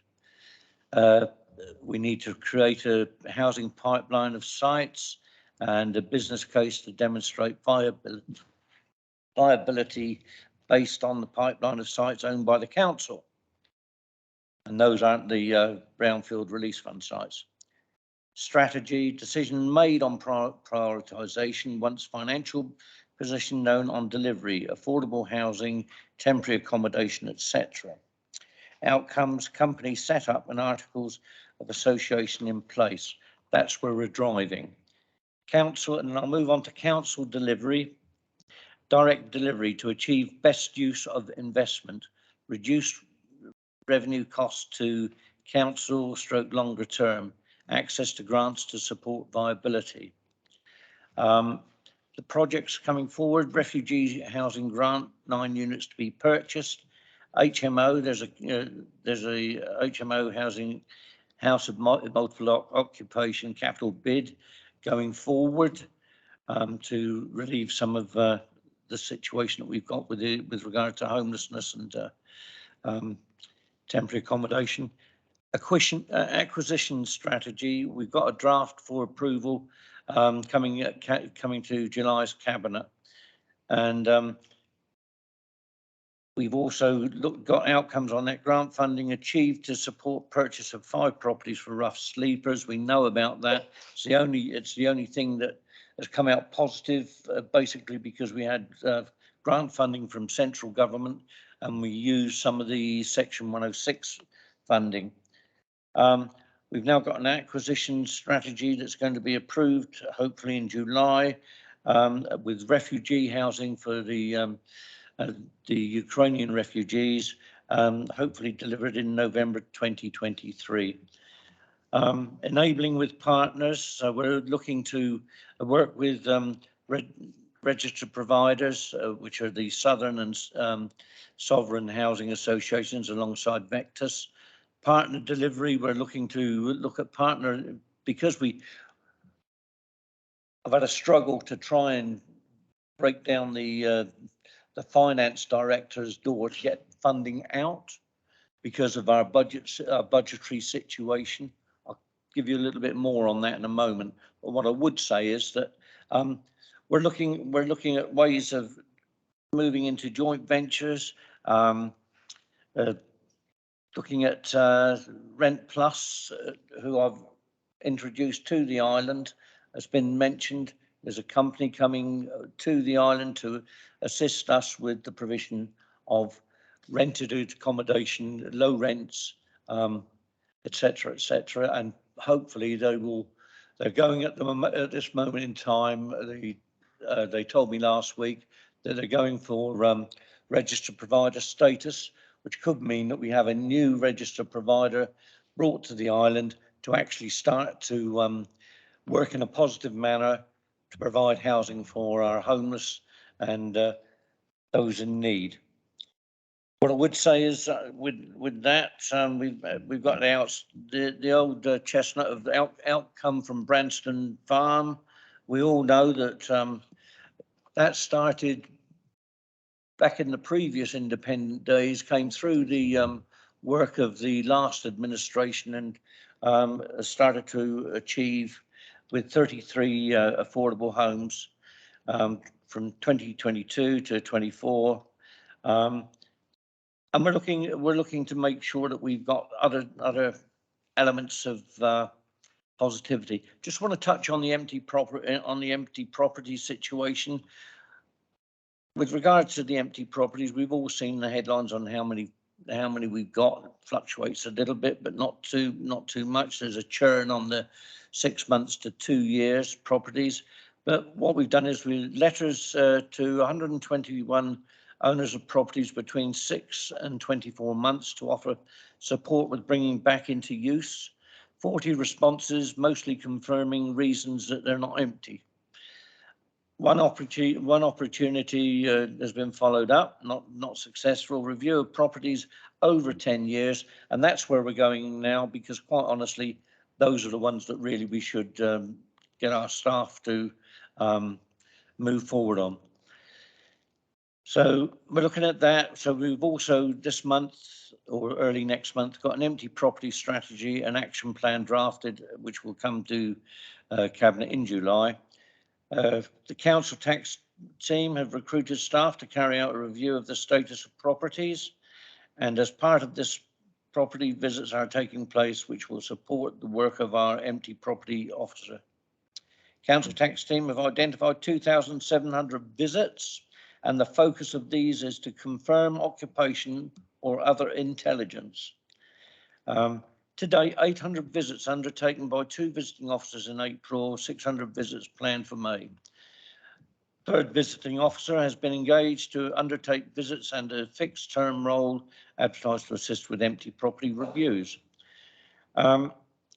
So we've got our empty property strategy to be approved in July. Reduction in number of long-term empty properties is ongoing, and properties brought back into use is still ongoing.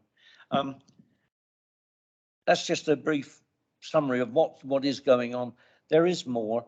I do ask you to come along to when we put on the housing meeting for all members. Come along, or what we'll do is we'll put it online as well, so you can tune in,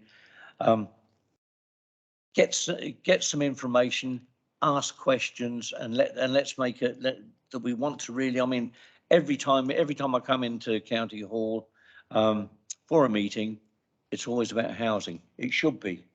But what we want is to make sure everyone within our number of 39 members is fully up to speed with what is going on, how it's going on, why we've taken one direction and then gone to another direction. I'll leave it at that with that. What I would say is that we've got, you know, quite a few things that have come up. We've got, let's see, we've done the digital strategy from 2022 to 27. What's it? Believe in digital to believe in great. Now, I won't dwell on that too much, but we've had so many strategies coming forward and so many things taking shape that, you know, it's been a very busy time, not just for us members, but especially for the staff. And that's the rub. We've got some very, very good staff. We're going through a transformation, and to be quite candid, there's a lot of resource needed to move things around at this moment in time. Leave it at that, Leader, but I just wanted to touch on the housing and the property situation.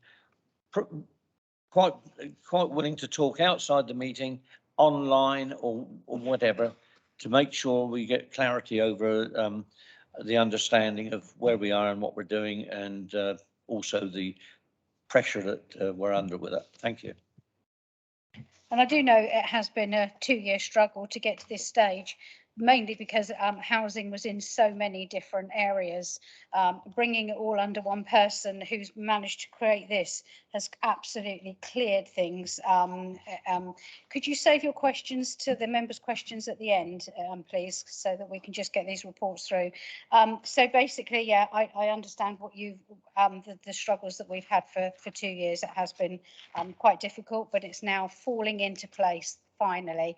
Councillor Jones-Evans. Yeah, no, thank you. I just wanted to congratulate you and the officer responsible for this document, because it's just brilliant. You can just see really clearly all the elements of our toolbox and how they got to work together, and there's not one single silver bullet for all of it. I thought particularly interested to learn the other day, Councillor Stevens, from you about how that, you know, the empty homes isn't quite as simple as we think it is, and it's only very tiny. I think I described it as the parsley on this dish of creating homes. So it's quite a complex a situation, but there's a handle on it and there's a way forward. So I just want to congratulate you and the team, really.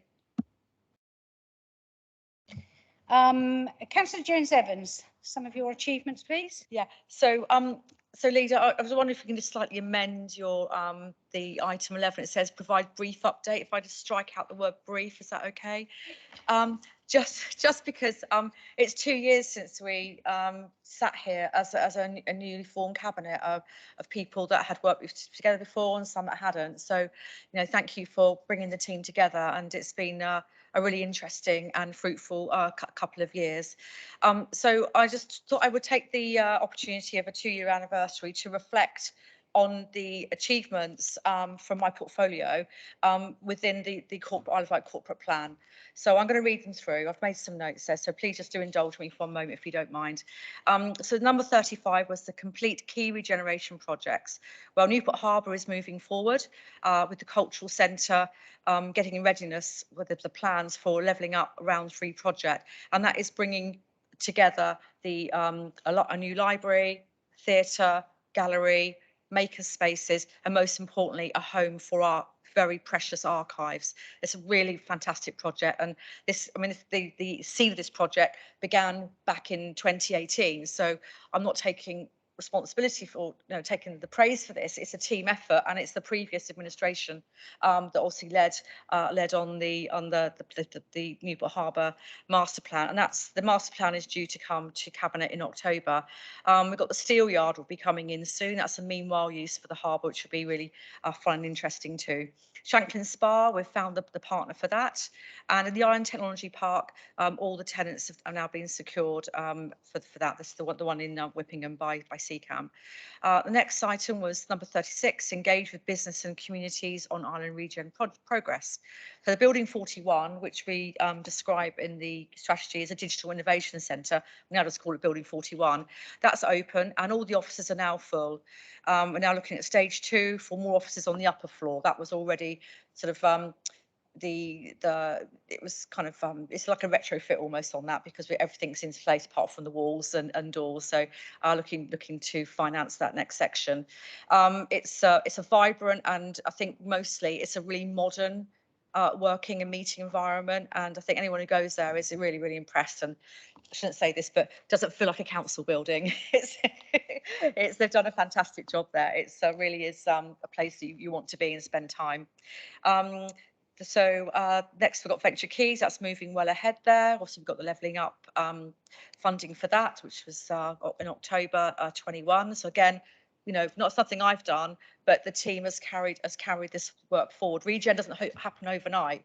It's a long burn sometimes. Sometimes you get quick wins, but other things. And I think we've brought in, I think it's £118 million since Regen was established in 2017 under the original independent administration. So my thanks go to Chris Ashman and his team for all that work. I mean, I can't praise it enough, and the investment and the hope they've brought to the island as well. Branston Farm, the homes and businesses are now open. That's all finished. The brewery is now open. You can go and visit that. Camp Hill infrastructure, that's almost finished. I think that's finished. Colin, is that all done now, or is it nearly? We're on there. We're getting there. up at Camp Hill, and that's made a massive difference to the lives of residents up there. We've got an e-newsletter for businesses that's launching this summer. We've been working really hard on that for a few months now. It's going to be good when you see it. You'll be really impressed with it's been a lot of computer programming gone into it, I can tell you that. We had an accessibility and work conference, and I worked with the councillor Andre as well. So the accessibility and work that was held in February at Bliss Earl, and that's looking at people with any kind of accessibility issues, disability that can get into work. And it was fantastic hearing how people have adapted themselves. And actually, take the dis away, look at the ability, because there's a huge cohort of people there that just need have a bit of focus on them, really, to be honest. And we're also been supporting a new outward facing high quality magazine style website for the Isle of Wight, which is basically to attract investors. And we have got all aspects of island life on there. And we had a sneak preview earlier, the cabinet. I think we were all quite impressed with that. And the skills plan was adopted last year, and we've got a good and dynamic board. And again, Councillor Andre and I both sit on that. Number 37, elevate the role of creative industries as part of our regeneration strategy. Well, we've just had the cultural strategy just adopted, so big tick there. We took part as a regional partner in Southampton 25. Sadly, the bid wasn't successful. We came second, I believe. But what it's done, it's galvanised the Solent to work together. We now have an emergency cultural strategy working with the Arts Council England and the Solent LCWIP, which is going to cover whole of our region. So our strategy will feed into that. So it's very, very timely. And I was invited really proudly to represent the Isle of Wight at Create Portsmouth just last week. So I spoke about our house projects. That was really good. And everyone comes up to you after, go, oh, the island's really great. What's going on? That's a really fantastic project. So everyone loves us. We just need to love ourselves a little bit more, I think, and talk ourselves up. I think there's a lot of talking down sometimes, so let's just be positive. We've got really good relationships with Arts Council England and Historic England. In fact, they've been here today. I believe we've been showing them around places today, so that's all going really well. And because of the because, as I said earlier, because we had focus on culture in our corporate plan, we became a priority place and for Arts Council, which means, you know, when the applications come in from the Isle of Wight, they go on a separate path to be looked at first. So it just gives us a little edge that we needed, because they haven't invested as much as they would like to, and now there's the opportunity to. And from that, we've got gone from 2 to 5 national portfolio organisations. So the number 38, I use our available powers to deal with long-term empty or derelict buildings that mar our seafront and town centres. So this is obviously ongoing work. We have got, you know, this is an issue and it's not an easy one to fix. As anyone who's tried to look at or been involved in the Ocean Hotel, I'm sure if Councillor Ward was here, he would agree with me. That's a particularly difficult nut to crack. But however, we haven't shied away from it just because it's hard. You've just got to keep going at these things. So we've at the moment got an application in for Sandown Town Hall for some funding to bring that building into use with a focus on young people. As Councillor Andre spoke earlier, you know, about the projects that have been happening in Sandown, and I think we heard from the police on Monday as well, didn't we? How you know, that's a place where we need to really be working with our young people more. So and we've got the plans drawn up for future community use of the Guildhall. And I believe you showed them Historic England around the Guildhall today, and we've secured £2.1 million of investment from Arts Council England into the former PAX building in Ryde for conversion into a cultural asset. So that's another building done there. Number 39, street and visitor economy to assist post-COVID-19 recovery and growth. So our HAS schemes, I think, are leading on this. In Ryde and Newport, they're making really good progress, and actually now in their final year, believe it or not, of delivery. You'll soon see big changes to a section of Newport High Street, making it a place where it's better for people to dwell and enjoy the environment there. And that should be commencing in January 2024. Secondly, we continue to work with Visit Isle of Wight, and we've now supported their application to become, well, they want to become a new status which Visit England have put out, which is a local visitor economy partnership. So we look forward to, hopefully there'll be success there. So the HAS schemes have been supporting use of empty shops. I think the energy behind the HASs has really galvanised others. So I just talked about Newport just for a second. I'm more familiar with that. We've got the NHS taking over the former HMV building in Newport, and Cllr Brodie and myself were instrumental in bringing a fantastic renovation of the former Edinburgh Wool Mill, number 64 High Street, where you can currently go and see the Constable, which has come down from the National Gallery. And again, they told me on Monday that one of the reasons they came here, A, we were a priority place, B, they hadn't been here before, but C, we were doing this high street regeneration. So it's, you see all these little elements, they just have an energy and open more and more doors, which I think Gavin Stride referred to earlier when we talked about the cultural strategy. So we've also got independent arts, we've got into the Empty Monsoon shop, and we've got new owners of the former Top Shop and William Hill, both in St James's Square. So they'll soon be transformed. And the last thing on my list here, Sandown was nominated by the council to be the focus of the High Street Task Force work. And we've also, Sandown has been the focus of a research project by Hampshire University, and they were over in April to talk to people in Sandown. So we're looking forward to results of that. Number 40, and it is my last bit, because lucky I didn't put too much in my plan. I thought, no, I'll be focused, Julie, don't go off. Number 40 is promote people orientated place planning for town centres. Well, we've allocated funding for our Regen place managers. We're working specifically in Cowes, Ryde and Newport and the Bay for 3 years. I wasn't able to go to Building 41 last night, but I understand the Cowes place plan had a meeting last night. Oh, it's tonight. That's why I can't go. I knew I couldn't go somewhere. Yeah, I'm here. It's tonight. I wish them luck with that. But I really know that Councillor Nicholson's really driving behind that. And I went and talked to them back in 2018. And it shows how this thing takes time. But you can just, it's about communicating with people. It's about bringing people with you. It's listening to people. It's it's a two-way thing. We've got 2 ears and 1 mouth, and we should remember that, I think. Though, of course, I'm being a bit chatty now. I do really appreciate that, Lee. I'm getting to the end now. Newport's just finished the follow-up survey for Shaping Newport. The first one was done in 2018. So got some really good, interesting results. Some things were improved on, some things slipped a little bit. So we just had a good forum meeting yesterday, how that's going to work up. We did pop-up shops through Regen, through our place planning approach. And the LGA actually published a case study of these successful projects. And the LCWIPs, again, that's a really important part of the place planning because it makes these places livable, walkable, cyclable, just more people orientated, which is what this is all about. And they've just become this evening. Thank you, colleagues, for supporting the SPD.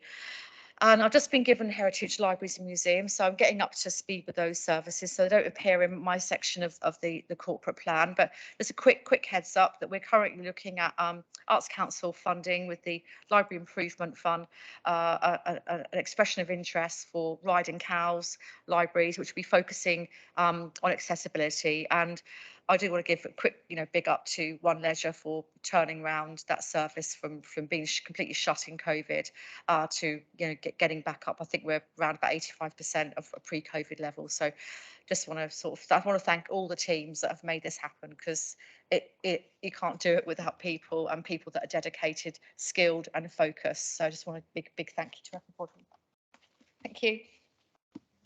Thank you, Councillor Jones-Evans. We can see you've been very busy, and it's fabulous that you're so passionate. So, Debbie. How do I follow that? Members, I have to say, following the withdrawal of the school place planning report that was due to be debated at Cabinet this evening, I would like your agreement that the report relating to Chillerton and Rookley Primary School continue to be progressed and brought to July's Cabinet.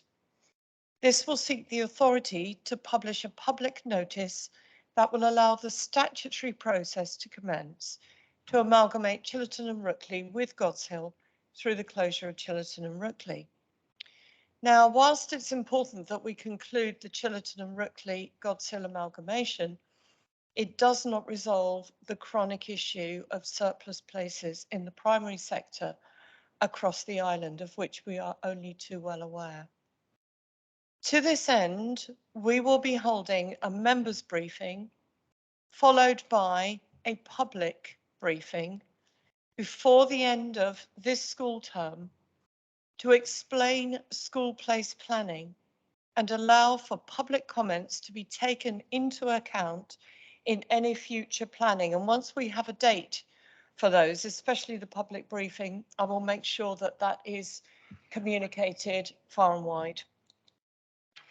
I would like to take this opportunity to update Cabinet on progress with the delivery of the new primary behavioural support service.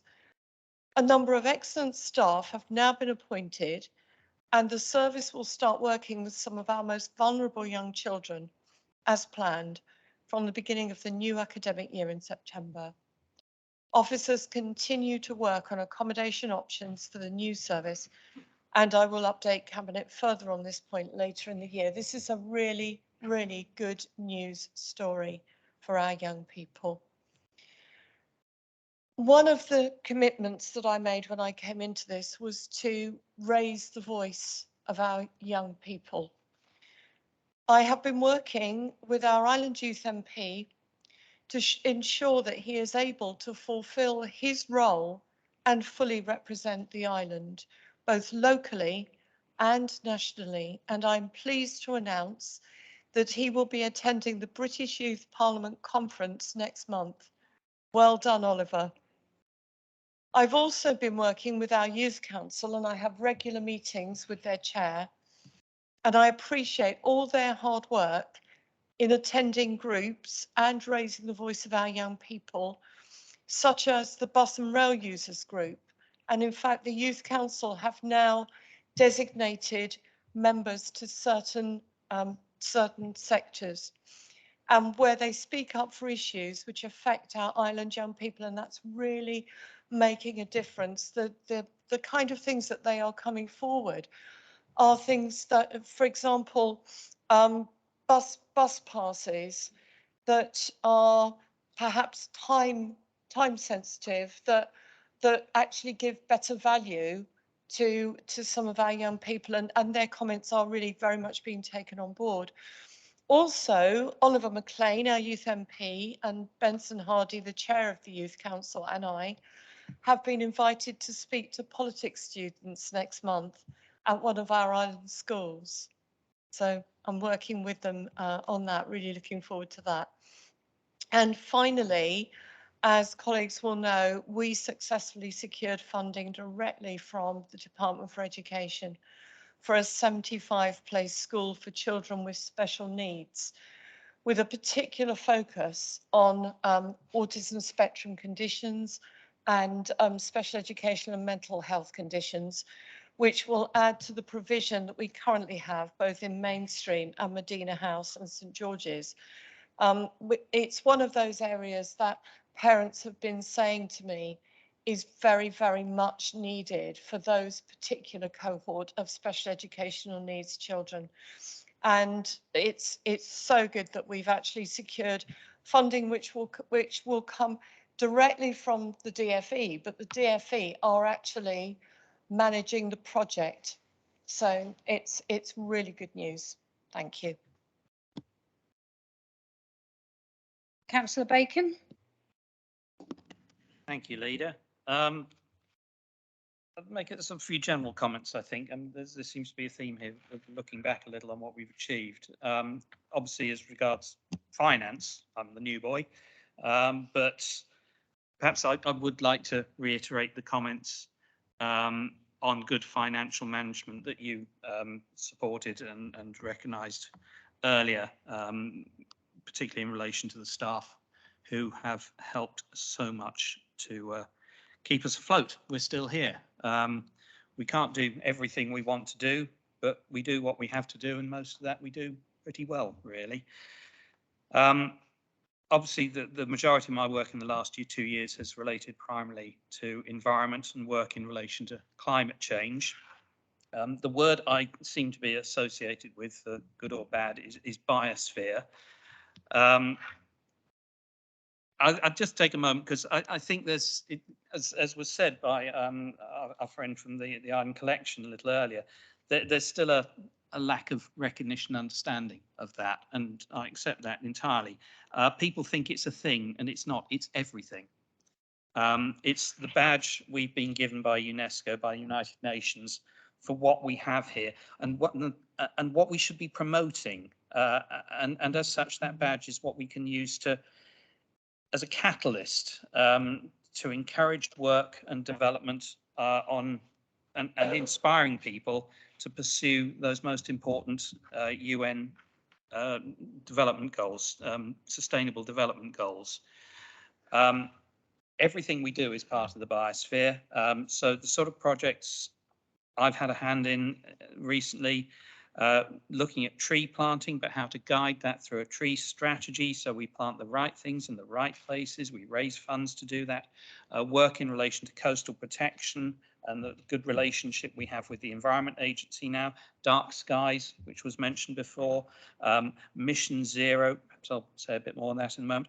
And also things coming forward. We'll start to hear more about the local nature recovery strategy, which is something starting up. It's a national thing. We're possibly going to be the first in the country because we're so well placed with what we do here and the potential we have. Much of this work is to be, I hope, reflected in and supported by the island planning strategy. And it is a shame that that is still stalled by the fact we have not heard from government on the changes that we were told were coming in spring. It certainly doesn't feel like spring out there. It's feeling like we're in summer, and we're still to hear what on earth is going on.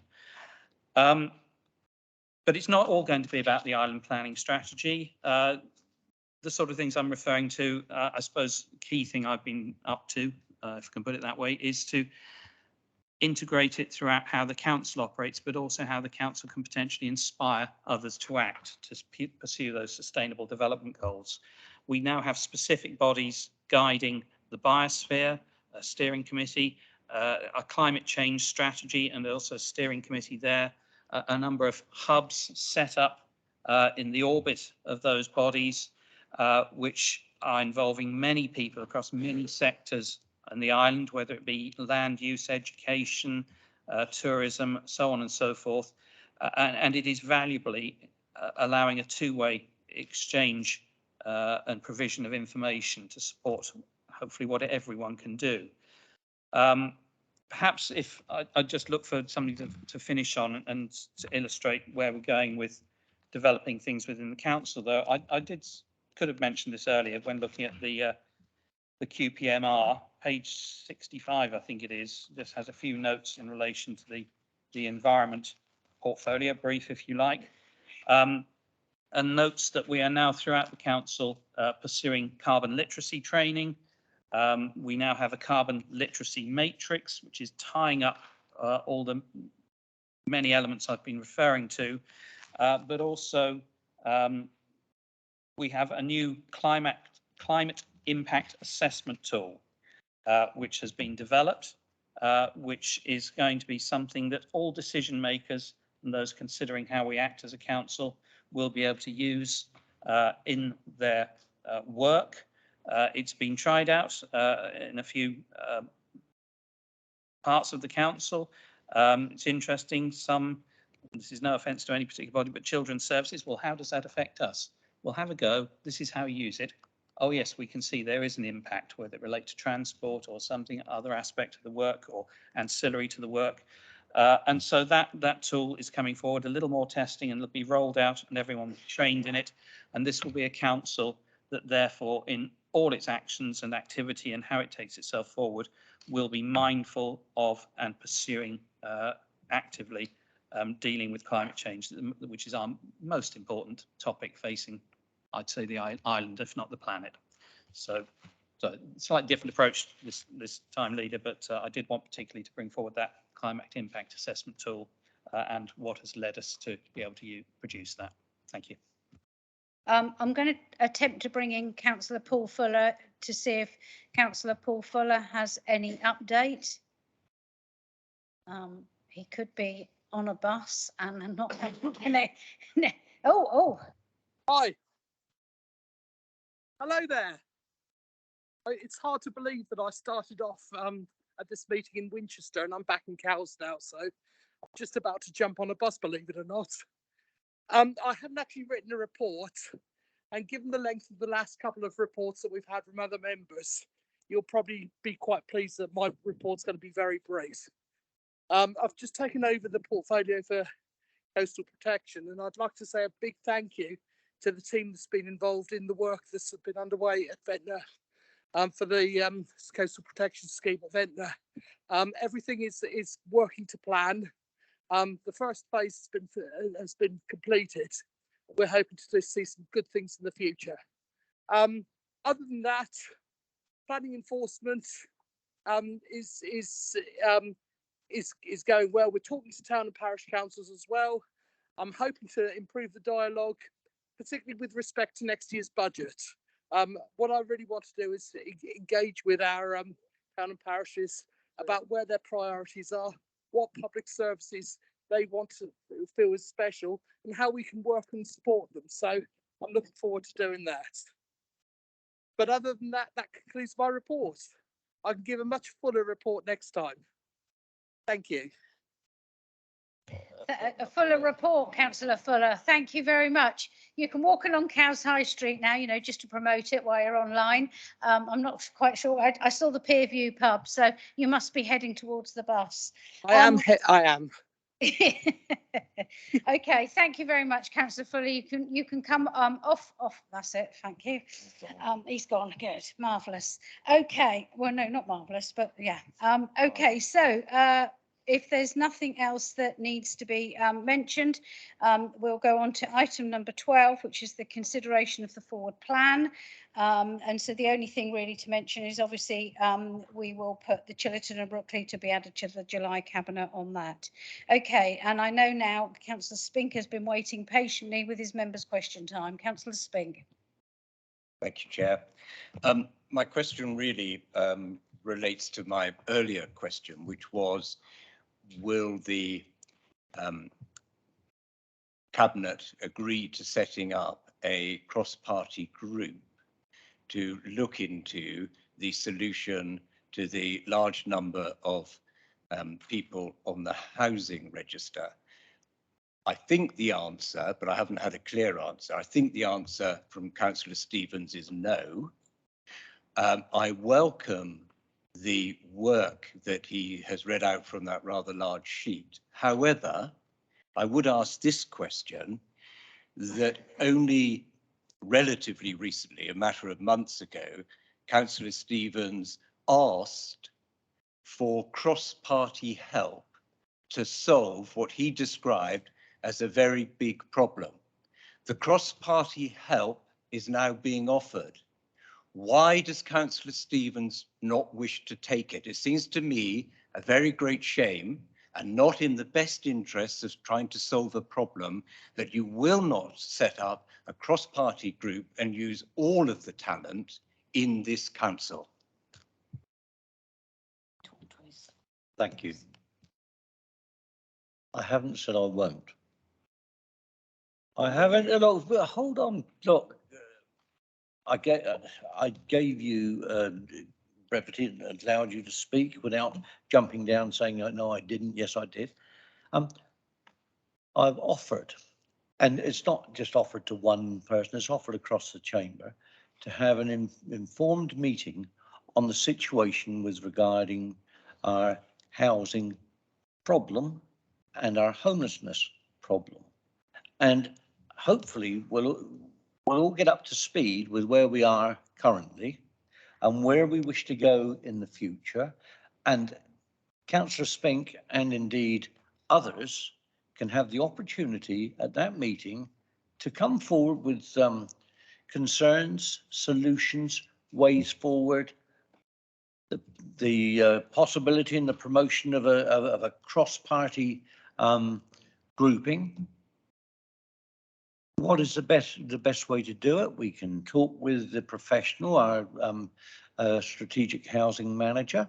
We can actually decide where we want to go. I'm not going to sit here and say I want 4 members from one group, 4 from another, and 2 from elsewhere to create a cross chamber grouping. What I want you to do is to come along to a meeting, strategic housing manager there, myself there, and quite possibly a few others. And I noted that our director said, and me, of course, Laura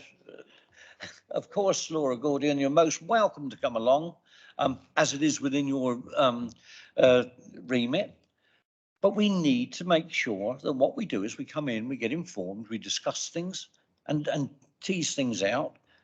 Do we want to try it this way? Yes or not? So I haven't closed the door. The door is open. The door has always been open. As Councillor Jarman's put his hand up readily to support what I've said, you know, that I'm quite pleased with, you know, people understanding. What I've offered is an informed meeting to come forward with some solutions and some ideas on how we can go, because I've been going on at this for 2 years, and every time I get knocked back, and I note that as a leader didn't actually touch on what Cllr Brodie was on about, the financial side. And just the financial side that's crippling this. If I had the money from the Section 151 officer and the finance, I'd be building right now. Thank you very much for your perseverance, and especially you, Councillor Brodie. I will just add that what Councillor Stevens has neglected to say is that actually 2 of your fellow, oh no, it's not, no, it's not his anymore. Councillor Ian Ward has been working very closely for some time, as has Martin Oliver and as Councillor Richard Quigley. Those 3 came forward following a meeting quite some time ago, when Councillor Stevens offered for anyone to come and join, and they did come forward to do the cross-party working, and Councillor Stevens has given them separate pieces of work for them to go off and get on and done with, so that it frees him up. So yes, as soon as we can arrange this meeting, Councillor Spink, with the said officer, I think it will be the sooner the better. Okay, Councillor, I think, was it Jarman had his hand up first? Councillor Jarman first, then Councillor. Thank you. Cabinet cannot be ignorant of the appalling and distressing figures released this week for the number of Isle of Wight children living in poverty. At the same time, we learned this evening that the birth rate has dropped in the last decade by a further 20%, whilst the rate of termination of pregnancies has increased by 50%. Indeed, the reports tonight show that a male or female child born now on the Isle of Wight has a shorter life expectancy compared to the rest of England, all of it. Does Cabinet agree that there is now strong and consistent evidence of a correlation between these figures relating to child poverty and life expectation? And how are they proposing to respond to this alarming trend? Thank you very much. I think that one actually deserves a written response. I think that the brevity of that requires a written response. Thank you. Actually, Councillor Andre wants to say something. I'd just like to say just briefly that yes, we are very aware of the situation. We are looking at a child poverty strategy, and again, we would welcome involvement from other members, but we will give you a written response, Councillor Jones. Councillor, can you write that down and send it in an email? Thank you. That's great. Cllr Brodie. Thank you, Chair. Just touching on that, I think there's also responsibility upon the Health and Wellbeing Board, which, as you know, I have been highly critical over recent years. I see it as a body that achieves nothing. I used to attend regularly to ask questions about the child poverty issues within my highly deprived ward, which continue not to be addressed by the Health and Wellbeing Board, to be frank. And I think it needs to get to grips with it. But I want to return to housing again, unsurprisingly. And I listen carefully to everything Councillor Stevens says. I can't honestly say that I entirely comprehend everything I'm told. I'm interested in seeing that sheet he read out earlier on, if that's possible. But what I'm more concerned about, and this is my question, the key issue for this local authority in terms of addressing the housing register is that we do not have social rented housing on the Isle of Wight. Now, this administration, a year and a half ago, proposed a borrowing permission of, I think it was £25 million, presumably after discussions with the Director of Finance. That was subsequently amended on a casting vote, my casting vote actually, to 40 million. Since then, nothing has happened. It seems to me that this council, regarding housing, isn't run by the elected members. It is run by the Portsmouth Director of Finance. Let's remember the Portsmouth Director of Finance, not the Isle of Wight. He's contracted to provide, I think, a day a week to us. And yet in Portsmouth, they're able to achieve things that we're not allowed to do here. Can I ask that at this upcoming briefing that we start off with a half hour, at least, perhaps an hour, where the Director of Finance is present and explains to us why we are unable to borrow money. I don't care whether it's 40, 25 or 10. We need to start building social rented housing, because otherwise, in 2 years' time, I'm telling you now, it'll still be 2.5, probably 3, probably 3,500 on the register. Thank you. Just to come back on that, I will endeavour to get the I'll endeavour to get the Director of Finance, if he's on annual leave or something akin to that. I'm not going to go into that. I will endeavour to get the Director of Finance along to the meeting, because you're quite right. The 39 members of this authority should be able to listen to what he says and query and hold him to account for activity or no activity. Someone else coming in. Thank you. Sorry, oh, I might add, and sorry, Councillor Stevens will correct me if I'm wrong, but that Councillor Brodie, that same motion you were talking about, for, well, it's not the motion, it was the budget, wasn't it? The same that we were stymied somewhat because that same amendment took out cash from housing, and that has had an impact on us to be able to move forward as well. So I think that's worth remembering. That amendment took out cash we had for housing. Councillor Brodie's memory is not that bad. He can remember that. Okay, Councillor Nick Stewart. Thank you, Leader. Very simple question. Would the Leader agree that it is good that proper questions asked in full council are actually answered? Specifically, in the last meeting, I asked a very simple question regarding housing numbers and proposed housing numbers. I haven't had a response to that. In the previous meeting, I asked about Kingston Marina. I had a holding response, and I still haven't had an additional follow-up to that as yet. Obviously, I know everybody's very busy. I understand that there have been a few minor little political ups and downs. But nonetheless, it would be helpful to have that information to hand. And I've kept my promise to myself. Every time I come in front of a council cabinet, I talk about housing, and I've done it for 6 months now. I suspect I may be doing it for another 6 months as well. Councillor Jones-Evans. Yeah, apologies for that. We will get a more comprehensive response to you. Apologies. I thought that had been done. So I'll pick that up. And I think some of what you were asking maybe was still commercially confidential. I think I remember to give some verbal background, I think, on the evening, didn't I? So it wasn't completely written answer only. I did give some background on that evening, but the director and I will make sure you get a full response as much as we're able to. Thank you. And on the housing, did you want to come back on the housing numbers? No. Could you send an email so that we've got a trail rather than asking questions then in full council? It is better to have that, like Councillor Jarman has just written down. It's just better to have that for us to be able to keep a log of it. Thank you.